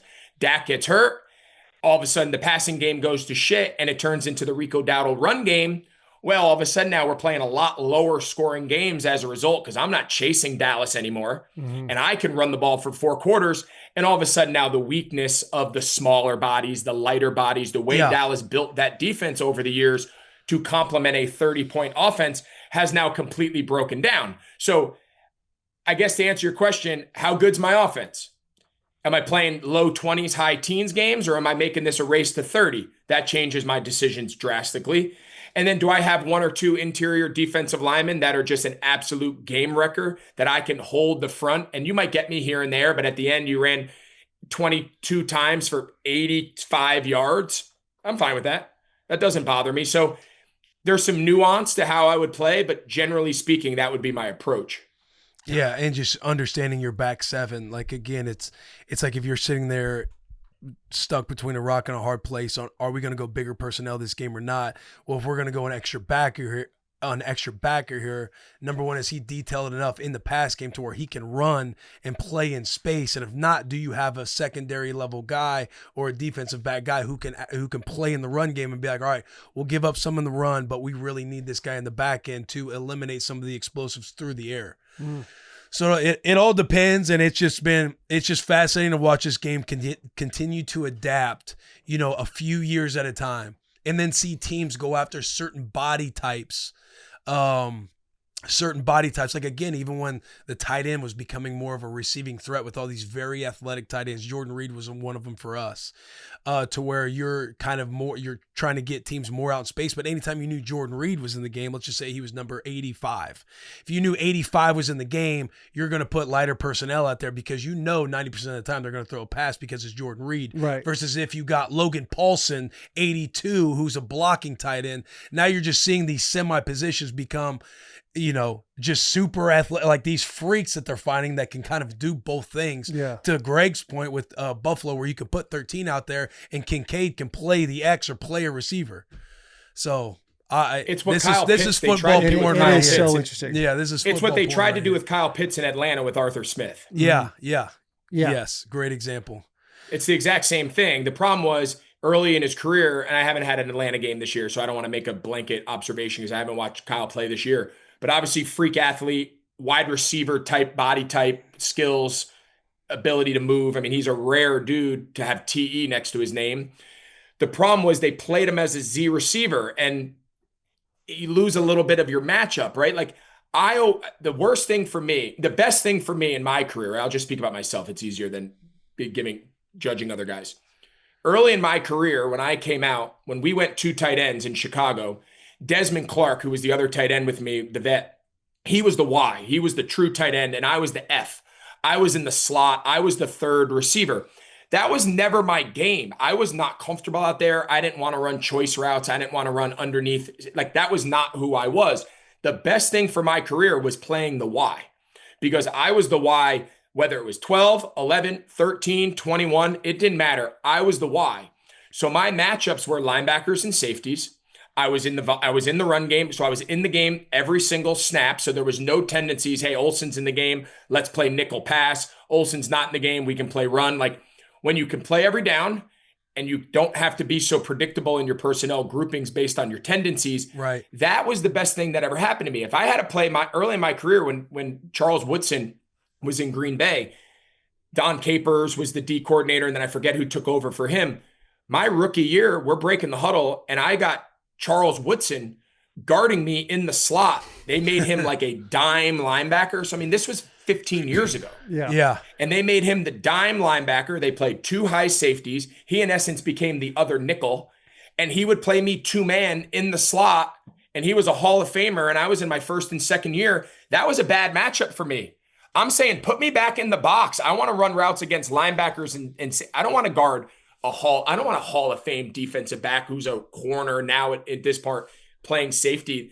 That's not in my best interest, but teams played us nickel to 12 early in my career. And the better I got at blocking and the better I got at being on the field in all personnel groupings, the more of an advantage I got in the passing game. Think about you in some of these offensive schemes nowadays, Greg. Oh my God. Bro. It's like that. I watch the league nowadays, right, and I'm like, oh.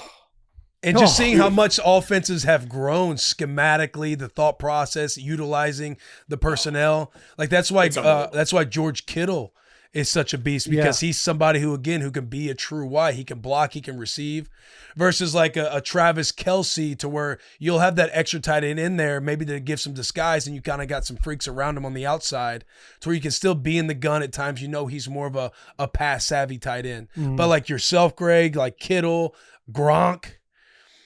Yeah, Gronk was a big one that changed a whole lot of things, because you have no idea how to scheme up against him. It's a great. You guys got me. I'm taking my jacket off. You guys got me so talking right ball. now. I'm sweating. Yeah. It is so interesting to see like the thought process of defensive coordinators. Like, are you playing against the personnel? You playing against tendencies, and it's something that, as an offensive lineman, you don't really think about. You just think, okay, we're in 12-13 personnel. They're going to bring base out here. And now it's like that's no longer the case. That's how it always was. Yeah, that's how, when I was playing, that's how it always was. Hey, we're going to put bigger bodies in the field, because we had a Delaney Walker who was kind of that wide tight end that could run block a little bit, but also he was one of our best pass catchers. Right. And you start to learn the game of chess that has to take place week in and week out, and then hearing about, hey, how's my offense? Because that's going to change dramatically how I call this defense. It's awesome. The guys are more versatile now. Football's in a great place. The guys are just more versatile now, Taylor, than they were, even when we were playing 5 years. So 8 years ago, 10 years ago, like guys are more versatile, right? There's receivers now that are legitimate threats in the run game, blocking edges, adding gaps to the defense. Puka inserting in the line of scrimmage. Dude, Puka Nacua. When did we ever, when we used to run game, especially even nickel 12, it didn't matter what it was, nickel run. The receivers were out on the numbers playing patty cake with the corner every once in a while. If it was quarters and it was Bob Sanders or it was a dude at safety, we would crack replace and we would go, and the receiver would go dig out that force player. That was the extent of receiver run game responsibility. In a lot of these offenses now, especially the real tight condensed formations, the LaFleur tree, the McVay and Shanahan type tree, you can't play in those offenses as a receiver if you don't block. Yeah. So it's just a completely different mindset now. And, we could say the same thing about running backs, right? Like the McCaffreys of the world. Like McCaffrey's McCaffrey because of what he can do in the passing game. He's a receiver. He is so uniquely talented compared to other running backs. That's why his value is so much higher. Yeah. It's like I would sit there in defensive meetings when they'd be going over, if like, say I would be the guy out going nickel against like 12, and I would just be sitting there thinking in my head, why wouldn't offenses just, if we're going to run nickel this, if I'm the OC and I kind of see that we're running nickel, knowing how they're trying to coach this nickel right on, hey, Mike's going to make the close call, let's say left. You just go line up on the right, find the open bubble. That'll be your gap. I'm thinking in my head, if OCs just understood this conversation being had, why wouldn't they just live in this personnel, keep us in nickel, and force this defensive back to play in the run game enough so to where now he's all fucked up because he's trying to commit to the run game so much, and now you crack him over the top with a play action pass. And now seeing it happen, it's fascinating. You're ahead of your time. Yeah. I'm like sitting there. I'm just thinking in my head, if that OC was just sitting in this meeting room and knew this is how we were kind of trying to adjust, like, hey, they're going to be in 12 personnel, but they're kind of going to show us more 11 looks than anything else. We're just going to stay in nickel. And if they do line up at ace or put 2 tight ends in, hey, buddy, here's where you're going to kind of fit. It's going to be unlikely, but if it does happen, just take care of this B gap on the backside for us. And so how many teams over the years, when they brought 2 tight ends, let's be honest, how many teams could bring 2 tight ends in 12 and be equally good in the passing game? Both guys, not just the F. Right. Both guys be equally good in the passing game and both guys equally good in the run game. How many offenses in the last 10 years have been able to do that? Do you have the answer? It's not very many. It's less than a handful. Yeah. But now it's trending to where you're caught. Yeah, because these body types are changing. Like yes. The that's what I mean. I think it's a lot. My so point much. is, it's a lot more relevant today than it was earlier in my career, where there was that's the blocker, that's the receiver, and we're going to treat them as such, even though if they're both in the game. I don't care if we call them tight ends, H-backs. That guy could be a right tackle. Yeah, he is zero threat to do anything in the passing game outside of a spot route or a sticky. Mm-hmm. That guy, he's not digging out a C-gap power player. He's not cutting off the backside zone. He is a F wide receiver. That was the game when I came into the league 15 years ago. that has really been muddied. The lines have been blurred between the ability to do multiple things, not just at tight end, running back, wide receiver, O-line. Like it's a lot more positionless in today's NFL on both sides of the ball than it was when I came in the league 15 years ago. Yeah.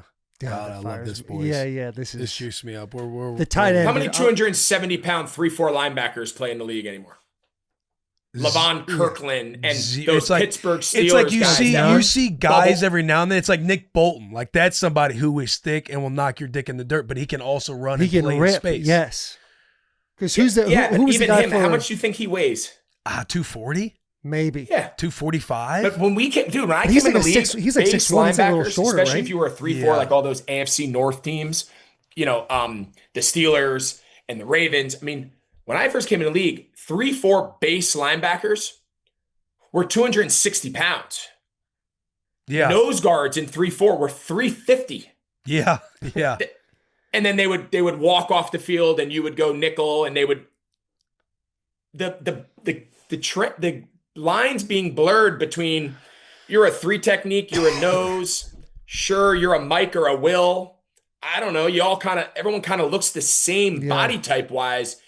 Oh, here's how we're going to defend this wide zone scheme now that's coming into the league. Right. It's just like the we wide had zone we did had mess up 15 years so ago, much. which I think is super fun to talk about. I had Terrence Knighton in front of me one year. It was on like the back part great of his example. career, and they called him pot roast. Like he was massive, like 350, 360. Massive. You would Vince just have Wilfork. to if there's a YU tight end, it's like you're having to gas him and just get him going to the side of where you're assuming the wide zone's going to be just to get him running. Dude, my rookie year, we were playing the Bengals, and they just most recently played the Ravens, and I saw Ray Monaluga on a pin pull scheme take a tackle out, like decleat him. Yeah. And it's like, you don't really see that anymore. Those types of linebackers that are just like cowboy collar-esque type guys, the Ray Lewises that are just murdering people downhill. Ask yourself why. Because the evolution of the tight end, it seems like, right? Yeah, tight end has truly changed. Ray Lewis is probably not the example, even though he was that big tight body. But the reason those guys can't play anymore is because they're not 3-down players, and their weaknesses, as physical as they are and as stout as they are in the run game, their liabilities in coverage, their liabilities to match man. And if you're forced to only play zones, can they tackle in space? Can they cover? Like the liability in coverage is not worth the advantage gained by their stout and physicality in the run game because defenses realize this guy might be great stopping the run, but if he's an absolute liability in the passing game, he can't be on the field. Yeah. He is going to be attacked. He's going to be isolated, and we are going to die a lot faster death, this guy being exploited in the run game, in the passing game, than him on 1st and 2nd down being really good against will lead ISO. Like, it just doesn't matter. And those superstars, they don't really walk around. It's like you got Kuechly, and then of course you got Kuechly, the guys that Fred can do Warner. it all. And I mean, there are good backers who can play all 3 downs, but at a superstar level like a Kuechly and Fred Warner, like those guys. That's why when you get them, you pay them $30 million, and you don't let them walk out the door. Yeah. There's always exceptions to all of these rules, right? Like that's why those guys are the elite of the elite. But every other team is trying to figure out. Most teams are trying to figure out how to be good in all these areas without just having the best player on the field. If you have the best player on the field, it makes coaching a lot of these intricacies a lot simpler. Yeah. You got to assume, too, these are how a lot of these staff meetings probably go when trying to game plan. Yeah. What bodies are we going to be putting out there? This was fun, Greg. It all goes hand in hand. It all goes hand in hand. Yeah, what are we going to see I formation again, 22 personnel? You saw some you're seeing it again like yesterday. Like downhill ISO type stuff. Yesterday, Joe Brady, they were gashing him with some wrap leads in 12, like 22 personnel, like some good old fashioned wrap leads that were gashing him. Spags, they adjusted to it in the second half. But again, it's like you're just seeing some of these old, like some of the traditional sets just coming back, whether or not it's all run game and everything else. But it's been fun. It's been fun to I think teams should do it more. Now, does everybody have a fullback? That's a different conversation. That's a kind of a lost art. But like, I think teams should run more 2-back. I think it really works well under center play action. I think it really does a stressful job on the defense, changing gaps, and now we're splitting gaps with a lead blocker, right? So now that B gap will insert play that everyone ran for, it was like the first install any of us ever learned, right? Was I formation, to the weak side and the fullback and the will linebacker just smashed into each other. Yeah. Well, the part we never learned back in the day that now defenses are realizing is, well, all of a sudden that B gap became 2 gaps. So now you need to have 2 players, someone on the outside of the blocker, inside. It's hard. These kids don't grow up fitting fullback ISO anymore. They don't do 2-back power anymore. Like, these guys are not used to defending these plays. So if you are good at that element, it can be a very effective kind of wrinkle that defenses are not accustomed to defending. Yeah. Yeah. Hey, before we get you out of here. Yeah. What do you got? Ravens destroy the Dolphins. The Dolphins fire their GM, Chris Greer, but they don't fire McDaniels. How do we feel about that? So I want to be very clear. I never call for anyone to get fired. Smart. I think Very we're in a smart. society where I've been cut, I've been released, I've been traded. I've been on teams where my position coach got fired and I had to sit in his office and like literally sit there and be like, dude, I failed you. Like, my tight end coach, you got fired. Like, that was because of me. Or offensive coordinator, head coach. I've been on a team where the head coaches. So I've experienced all of that. So I think we're in a society where fans really disconnect. Like, these are human beings with jobs and families, and they're losing their livelihood and they got to uproot and go somewhere else. I get why, because the environment and the competitive spirit. So I just want to preface it by saying I don't ever root for anyone to get fired. Yeah. I was shocked that if a change was made, it was going to be in the front office. Like, watching that game, I don't know if at any point, now, are they the most talented roster? No. But did I watch that game and be like, man, if the GM did a better job, they wouldn't have wasted that timeout? Or if the GM did a better job, they wouldn't have gotten that illegal formation? Or like all the little details that kind of fell apart for Miami, especially early in that game when they were still competitive and they were in it. To wake up the next day and see change was made maybe wasn't surprising. I'm not saying I would have fired Mike, but I don't know. That felt personal. That felt like it had been brewing and there was personal animosity between ownership. I'm speculating. Right. And front office, and like the owner just felt like, we have to do something. We're in bed with this coach. He's our offensive play caller. We don't want to replace the OC and head coach, which ultimately you would be doing. But our fans are also not going to wake up this morning and just say status quo is acceptable. So it kind of felt like that to me. But that was tough ball to watch. That there was a lot going on in that game. That's just bad ball. I mean, they were in 4th and goal once, and I think they went maybe an empty and threw a fade ball to the running back in the slot. It's my least favorite red zone play. And I'm like, of all what time, in the fuck? It was horrendous to watch.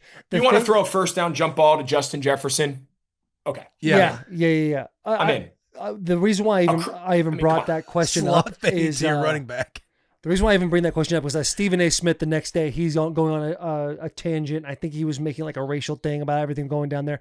I'm not going down that road. I'm looking at it from a longer play standpoint where Mike McDaniels at the end of the year when it's the Black Friday or the Black Monday, whenever they start getting rid of head coaches, I think his name ends up getting called and cut where the Dolphins need a new head coach. The thing that I think makes this a good move, or where I can look at it and be like, okay, I can see why they did that, was you look at teams like the Titans or other franchises that have had like this up and down where you hire a head coach, then you get a general manager. Those two don't necessarily get along, so then you fire the head coach, and then it's kind of back and forth where you're losing one, gaining the other. Behind the 8 ball somewhere. Always. So maybe in this way, like, who your general manager is going to be in the future. You figure that out to where who his guy is going to be. So it can be one smooth transition when you get to the new year, the new season, and you have a GM, a head coach that are aligned with the ownership. That's the only place I can look at them and be like, all right, maybe this is a good chess move for the Dolphins. Am I making any sense in that? Yeah, you're saying if you get rid of the GM now, you're on the lookout. You're trying to figure out your GM. You're going to find out who your GM guy, who's essentially going to find who your head coach is going to be as well. Because you fire the head coach and the GM's there. Well, obviously they're not happy with the GM. He gets rid of the whole entire secondary from last year. Their secondary is not great. Like, they haven't done a good job of establishing a competitive roster. So he's going to be gone as well.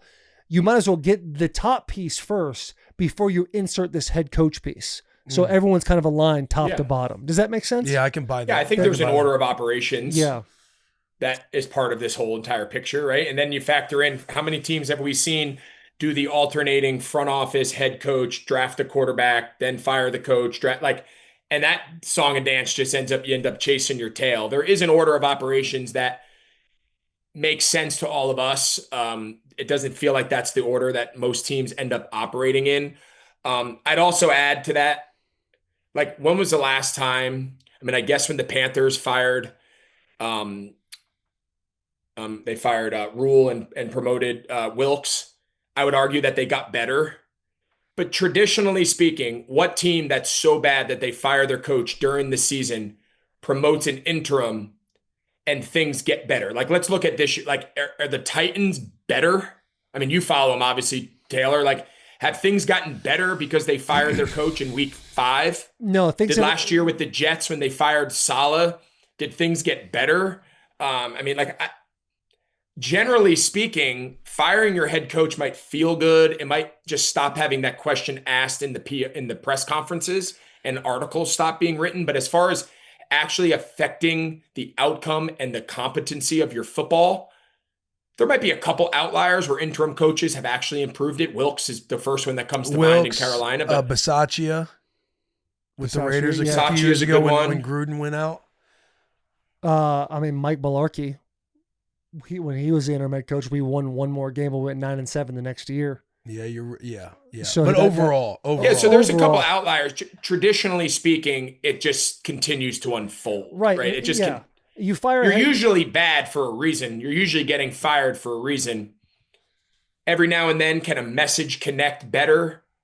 Sure. When we fired Ron Rivera with, 2 or 3 games left in our 2019 season, it got exponentially worse. Like, I don't know. I'm not a big fan of just like doing shit for the sake of doing it. If there's not someone on that staff that you go, oh man, let's make this guy the head coach and I want to see what turns around. If that guy's not potentially your full-time head coach going forward, there's no reason to make him the interim for the next 7 games and just delay the inevitable. Yeah, I agree with that. Right. And fire a head coach with 3 games left is just insane. That's the pressure of the outside noise getting to you. Antonio Pierce. It was maybe it was 3, it might have been 3 or 4 games. You get past that week 8 mark, and there's not a guy that you're essentially saying, hey, let's see what this dude's resume is as an interim head coach on your in staff. There is no reason. Yeah, I guess it is like a tryout kind of a thing if you feel like there's the person on your staff, and I guess that's probably fair. There's also this fake reality of like getting a head start. I don't buy that. Like, I don't think in today's day and age, head coaches are like, well, I don't really want to go to the Tennessee Titans, just for example. Like, I don't want to go to Tennessee, but they fired their coach so they could contact me earlier, so I'm just going to take that job instead of waiting to see.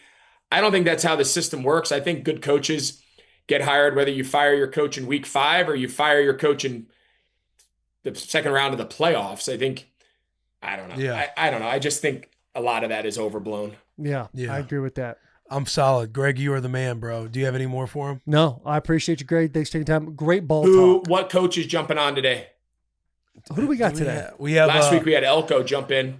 How cool was that to hang out with Elko? It was great. Dude, seeing you guys talk about a couple of Jersey boys just hanging out for a little bit, that was awesome.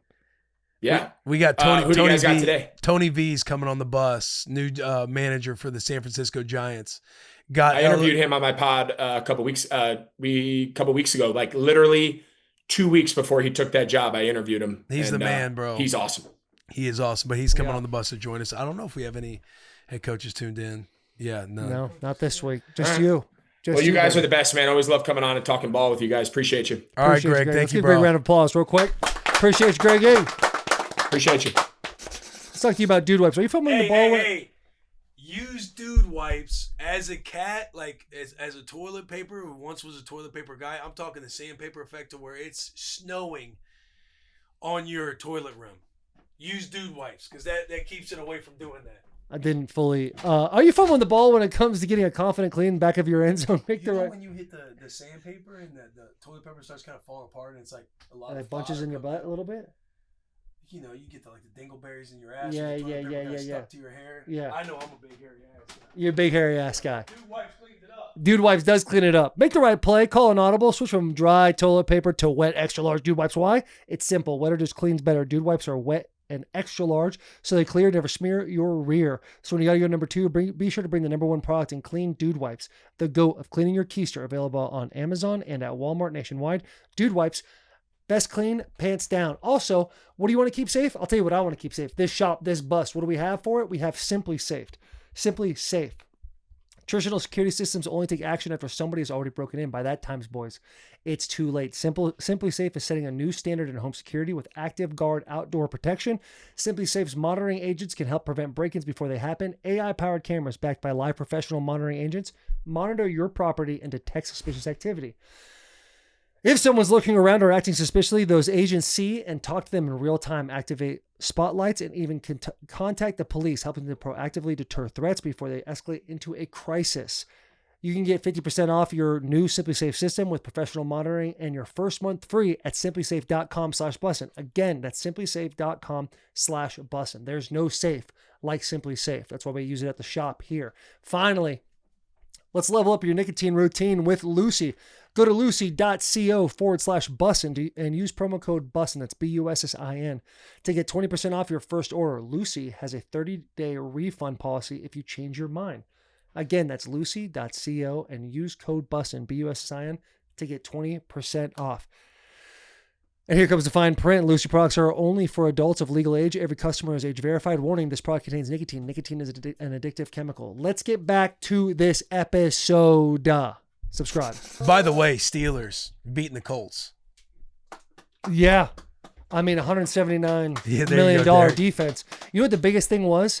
They got after the fucking quarterback, dude. You watch all the film of the Steelers, it seemed like all that money up front. Highsmith, Watt, who's the D tackle? Cameron Hayward. Yeah. Like, they weren't really getting to the quarterback at all. But this game, for whatever reason, against an offensive line who gave up the second most sacks in the NFL, they were getting after Daniel Jones's ass. And that was the biggest difference maker to me when watching that film. Yeah. Who's last name Peyton, 41?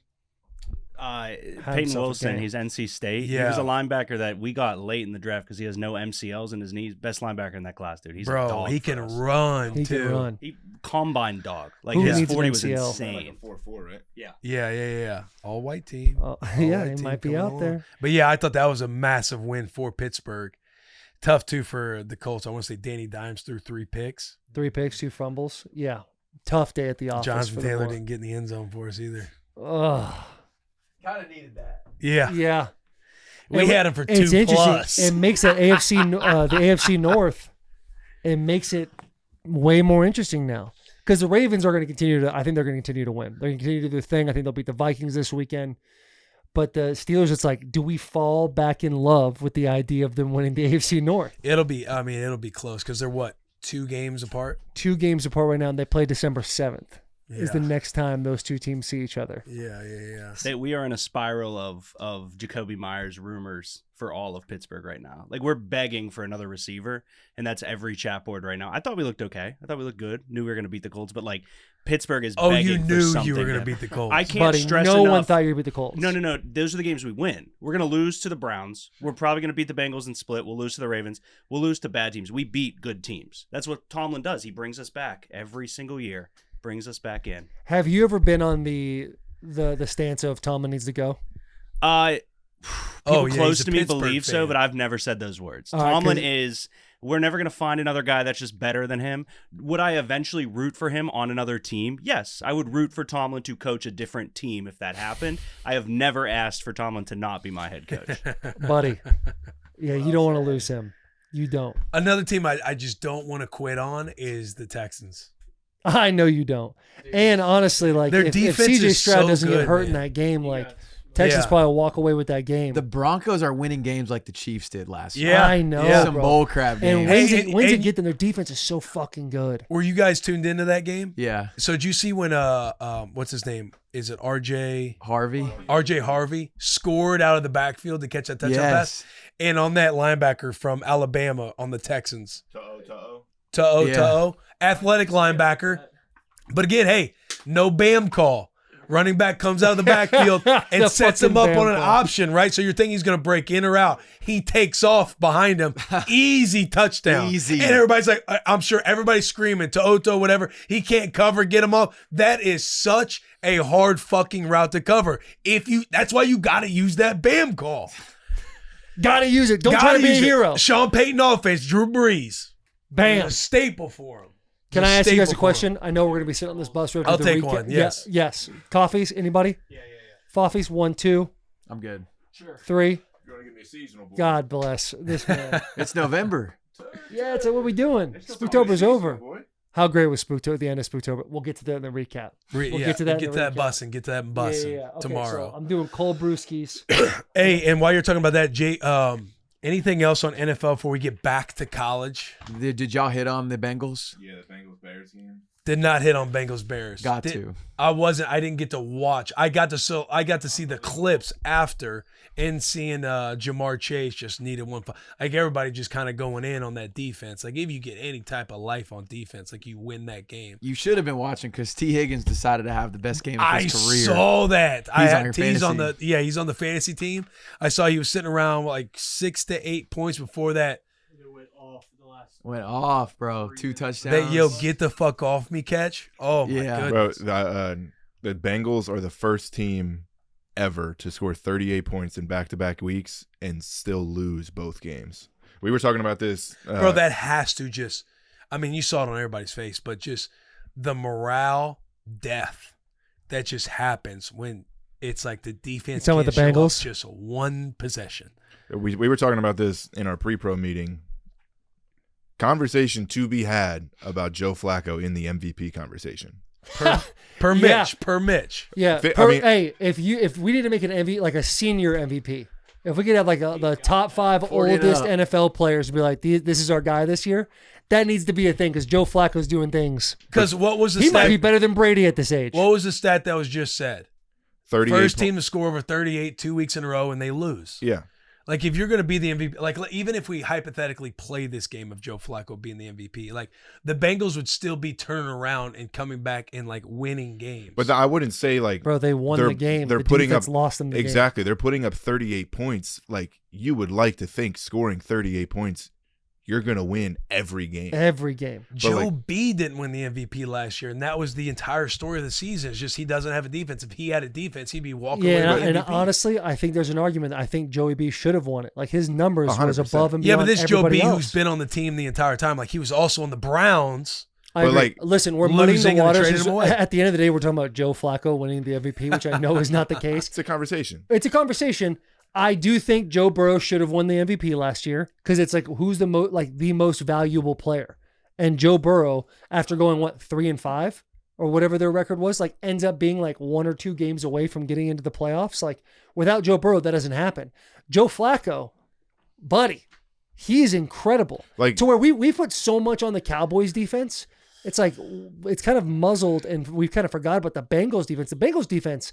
There needs to be an indictment on all of them. Every single guy out there needs to be questioned. Well, the difference is the Bengals being the AFC North. You know, everybody's talking about the Ravens come back. Steelers kind of have the division right now at the moment. And then with the Cowboys, like the Cowboys, they're still in conversations of the division. Because they're not. Everybody, is everybody else convinced? I guess we can be convinced of the Eagles. The Eagles are going to of all the divisions. The Eagles are the most clearly going to win their division.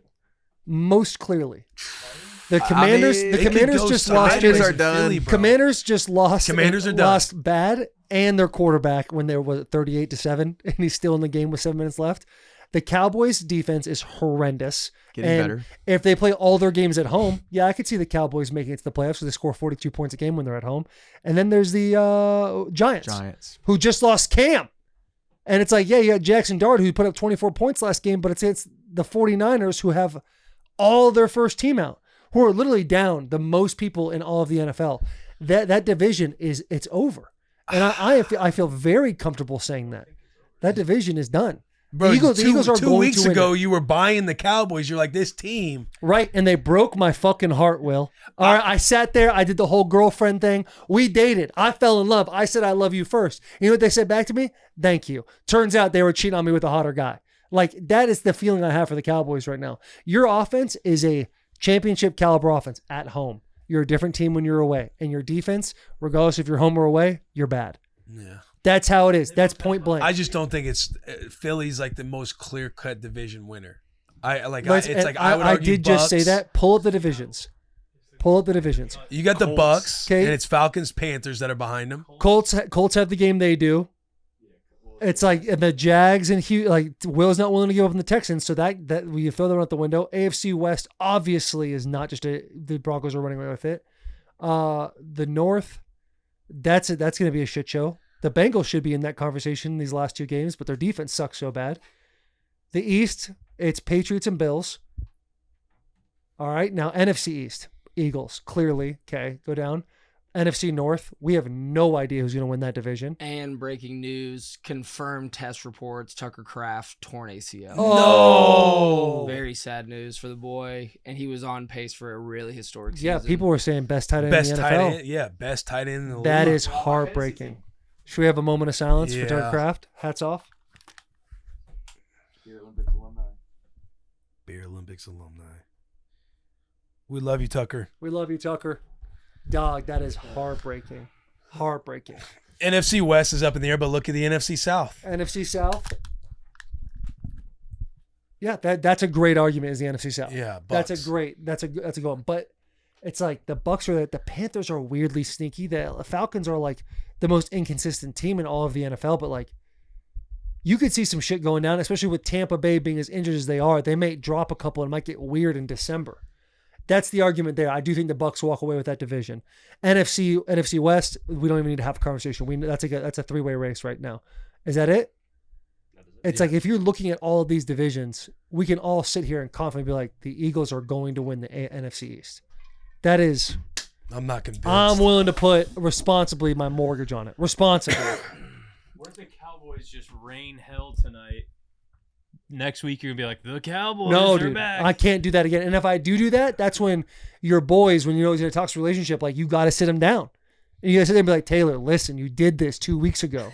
Don't do this again. And Derek, honestly, I'm looking at you. You got to be the guy to get me on that one. Pinky promise. Done. Because I am I'm a hopeless romantic. I will fall for that trap again. You see me with the Steelers. I'm in the same relationship right now, but I don't want anyone to tell me to get away from the relationship. Fair. Like, I know what I'm doing. I'll sign up for it, but I'll protect you from what you're about to get into. I can respect that. And Mitch, I didn't ask you, but I got you a seasonal bevy. I got it hot though. Is that okay? Whatever works. Cool. Hey, also don't sleep sleep yours on. is whole milk. Thank you. Do not sleep on what is being called potentially the biggest game of the season, Week 17, Titans Saints for the first round of the draft pick. Yeah. Don't sleep. It's what on we that. all want, dude. It's what we all Someone want. said on Twitter it's either going to be a 6-3 or 85-87 final score. So yeah, we'll see. If it's JP, what happened to Rattler, man? What do you mean? He got benched last He week. got benched. Yeah. we talked about this last week. I know. On the bus? Yeah. Oh. But yeah, tell us, dude. Yeah, I mean, it's unfortunate. There was the wrong move, but I hope Spencer Rattler ends up. JJ McCarthy had an amazing game, but he would be nice at Minnesota in the backup role. If he comes in, that's somebody that Coach McConnell could have dialed. Because I mean, the Saints will see. The Saints probably won't win another game. Like, I don't know if y'all watched their game at all this week versus the Rams. I just kept up with it. I had it on until it was 27. I was like, I'm out of here. It was horrible. Yeah. Like, the only way they moved the ball was some, like, a roughing the passer penalty that led to a touchdown. And Taysom Hill, he had their biggest play of the game. Thought about picking him up on fantasy. It was a bad move by the Saints. And if you took Shuck in the second round, you see the way your season is going.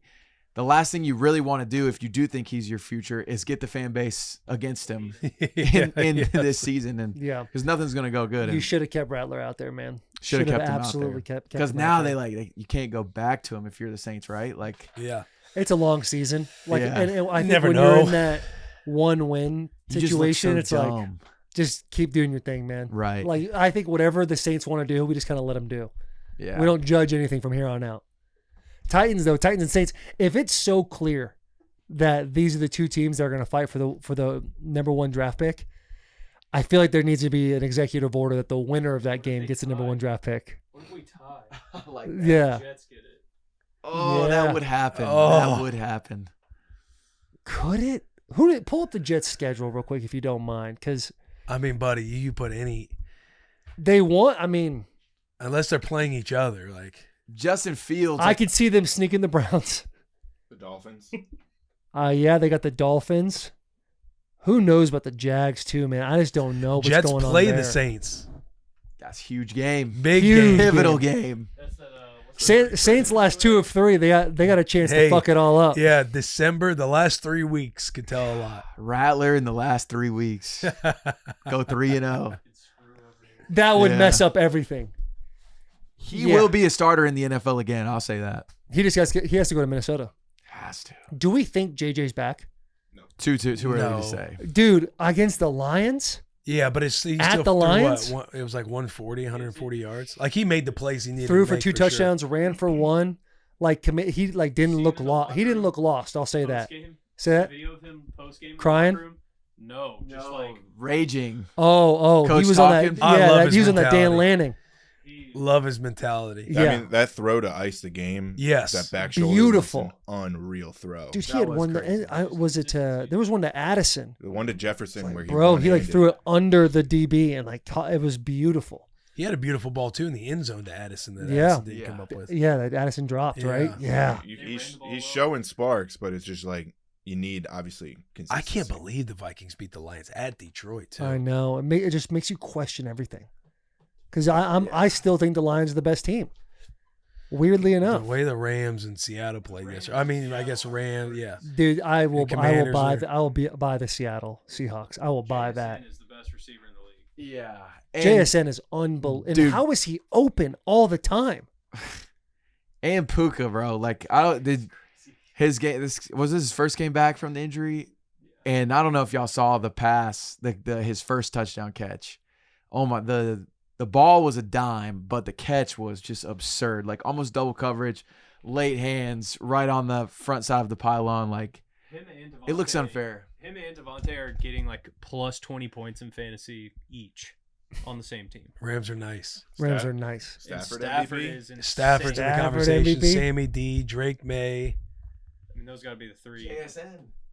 Shit. Those are Josh the Allen will quarterbacks. still be in it. Breaks my heart with Daniel Pat will Jones, man. still be in it. This could be the end of Daniel Jones. One game. Overreaction. No, I'm just kidding. I'm just kidding. But that is a game where people just throw that, at somebody. Like if Mahomes or Josh Allen had a game like that, people wouldn't write them off that quickly. Right. I think Colts losing like that and Daniel Jones having 3 picks, it'll be quick. We all know. One of them wasn't his fault. One of them wasn't his fault. Yeah, I'm ready to say, overrated. Dude, when I saw your tweet saying maybe I was right, I was like, God damn it, Will. That made me sick. And also, like, Patrick Mahomes had his worst completion percentage of his career. Bro, needed him. Yeah. Bad. And he had the ball. Had 6 the minutes ball. left. Throw a pick. That's why you need a good run game. Yeah, it's something to keep an eye on. Chiefs need to trade Greg. for running back. Greg, by the way, he's talking. We're essentially having the same argument. Like, like he's saying, like, the run game is good, but you can't just have a run game. I'm saying the run game complements the pass, and that's what helps your pass game. Got to be able to throw it in and run the ball. You got to be able to do both. And if you have a good run game, it's easier to throw the ball. That's all I'm trying to say out here. All right. Broncos. And Taylor's saying outside zone left. I think that boy Taylor just talking directly from his own experience of you run the ball left. If you're able to run left, dude, if you're able to run left. Yeah. If you can run a run play and have the same exact action in a play action play, dude, and be successful in the run game, you're going to win a lot. You're going to score a lot of points. Yeah. You're going to score a lot of points. Yeah. That's all I'm trying to say. Any more college football talk? Hey, JP, I see you guys fired the OC. Mike Time to make Shula. some moves. Something about firing an OC just breathes life into a fan base. It's like, why not go 3-0 and make a bowl game? Why not? And I would not want to beat Texas A&M. You got them this week? Well, we got to buy. That's what Okay. I'm trying to say. That's what I'm trying to tell you. The Gamecocks are going into College Station off a bye. Yeah. With probably co-offensive coordinators. Yeah. Good luck game planning for that. You know, Upset. you bring up the mirror theory of the locker room. They should have like one of the, the carnivals when you walk into those rooms and there's mirrors everywhere and there's like a bunch of different angles of you. That's the move in the locker room this week. Correct. Just all mirrors everywhere. You can't look anywhere without looking back at yourself. Dude, I saw I'm fired Beamer up, getting though. in his ass On the Saw that headset? clip. Yeah, on the headset. Mike. Yeah, They're like, can somebody tell me who Mike is? because you guys were close there for a minute. Yeah. Yeah. Oh yeah, dude. It was. Oh my gosh. We made a stop, and we were going to get the ball back. I think it was 14-17. They punt it. Muff the punt. Oh. We hold them. They're down there at our 5. Our defense played incredible. We hold them. Punt. And it's just like, I guess they kicked the field goal. We just do nothing with our drive. We rank in the bottom like 5 teams of offense in college football. Oh, Heartbreaking. But now he's gone. So Now top 5 for the last 3 weeks. yeah, top 5 Top for the last 5. 3 weeks. Classic. which OC is this? Do you for? think you Beamer? guys are the nail in the coffin for Dabo? No, he'll be there next year for sure. But I was at that Clemson game. And you want to talk about some fireworks, though. The offenses were going nuts. And if you're a Clemson fan, you're sick that we fired Shula because that was probably the only hope they had to beat us. But that was Dabo did not fall down the hill. That's one of the main reasons I went. The season's going bad. There's a chance it's the ultimate image of their season. If Dabo finally trips going down the hill, no injuries, but he likes to run fast down there and do his thing. And I was so far ahead of the team. I wanted to be sure I was there in case he did fall. Are we talking? You'd like to see something where it's light enough to where he's just in a boot? Yeah, boot would be fine. Boot for a week or two? Yeah, but he could pull off just a roll where you kind of bounce back up. I know he's a little bit older now. Yeah, but something just to slow him down. That run down the hill, I hate that. I absolutely hate that. I just posted a video, not really thinking much of it, and then after the game, I look and it has like 1 million views. And everyone's just hating him. It's like, oh, perfect. Yeah, dude, Dabo saying I don't know if I'll get fired. That crazy. was Out on the sideline. yeah. Which if you're Clemson now, you would want to see that because the defense just completely fumbled. But him saying that in front of the athletic director is just one of the more arrogant moves you could make. And not a good move. Yeah, he's when like you got a fan doing base. this posturing game. He's in uncharted territory is what he is. Like Dude. he's never had this kind of fire on him before, I know. and he's trying to figure out what move is the best move, and he's going about it multiple different ways, and he won't just pick a lane. Like pick a lane and stick with it, because buddy, you're making it look way worse. Stadium was so quiet too. Was it really? It was crazy. Do you think where's the game this year? South Carolina, Clemson. South Carolina. Loud, no matter what. Loud. No matter what. Yeah. You guys have been here before. We've lost 22 games in a row before.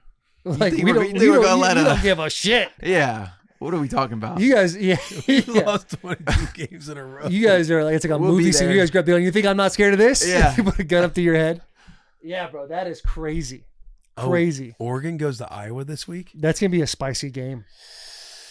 Ooh. Dan Lanning not going nowhere. He says not going anywhere. Kirk Ferentz talking shit to Lanning.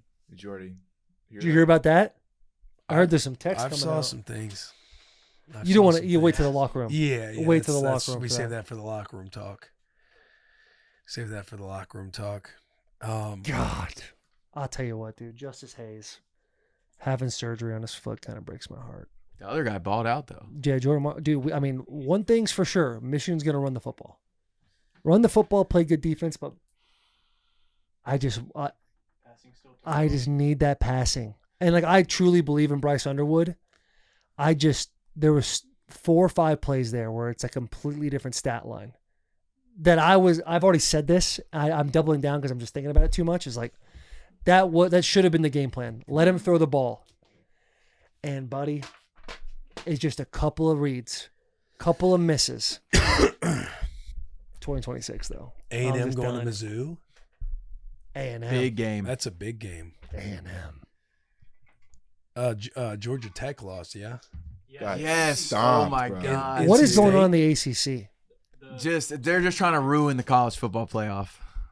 I feel like that's a positive. That's a win for the playoff.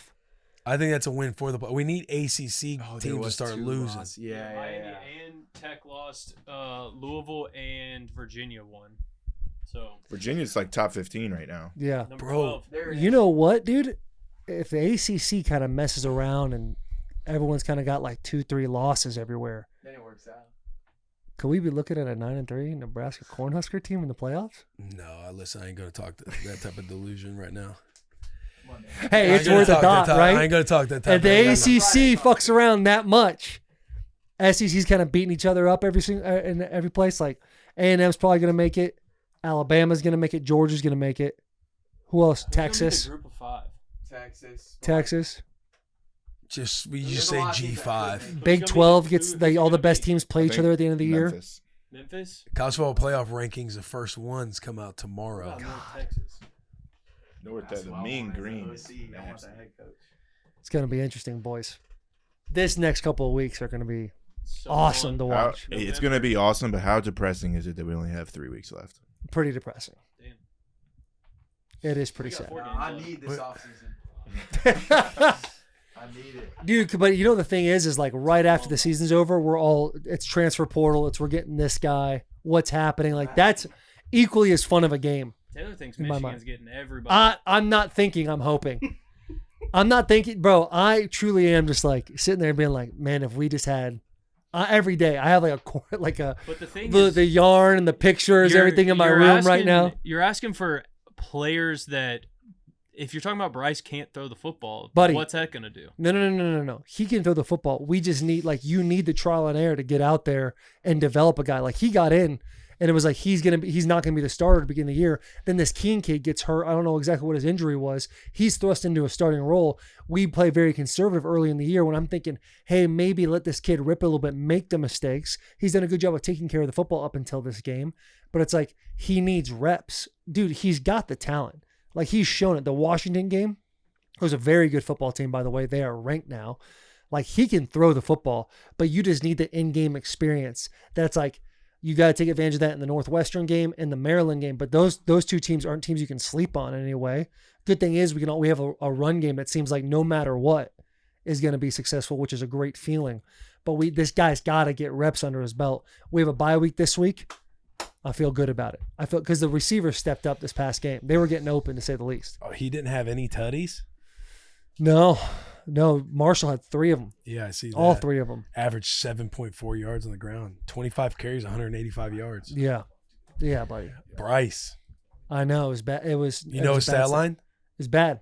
Do you know it? It's like under 50%. 11 of 22 for like 130. So 50%, 130. 2 weeks in a row of a bad passing stat line. But I'm telling you, there's things he did in that game. You're like, he's learning. Getting out of the pocket, there's a little bit of pressure on him. Looking down the field, gaining yards with his legs a couple of times. There's 4 or 5 throws in that game. If we could just have those back, we're talking about a completely different Bryce Underwood right now. And we have a bye week, which fires me up. A lot of injuries. A lot of job openings, too. Yeah, but we're talking about Michigan. A lot of job openings. What are you doing right now? I'm just saying a comment. Okay, what's your comment mean? Just a lot of job openings. It'll be. His coach signs an extension. All of a sudden, he wants to start throwing mud at me. What mud am I throwing? I'm talking about Michigan football, and you're going a lot of job openings out there. Like there's like 14 it'd be interesting open. It'd be interesting to see what else comes open. Lane Kiffin's gonna be coaching 4 teams next year. Hey, the Lane Kiffin joke happening right now. He's just basically coaching for every team. I'm hearing Lane Kiffin loves it at this place. Yeah.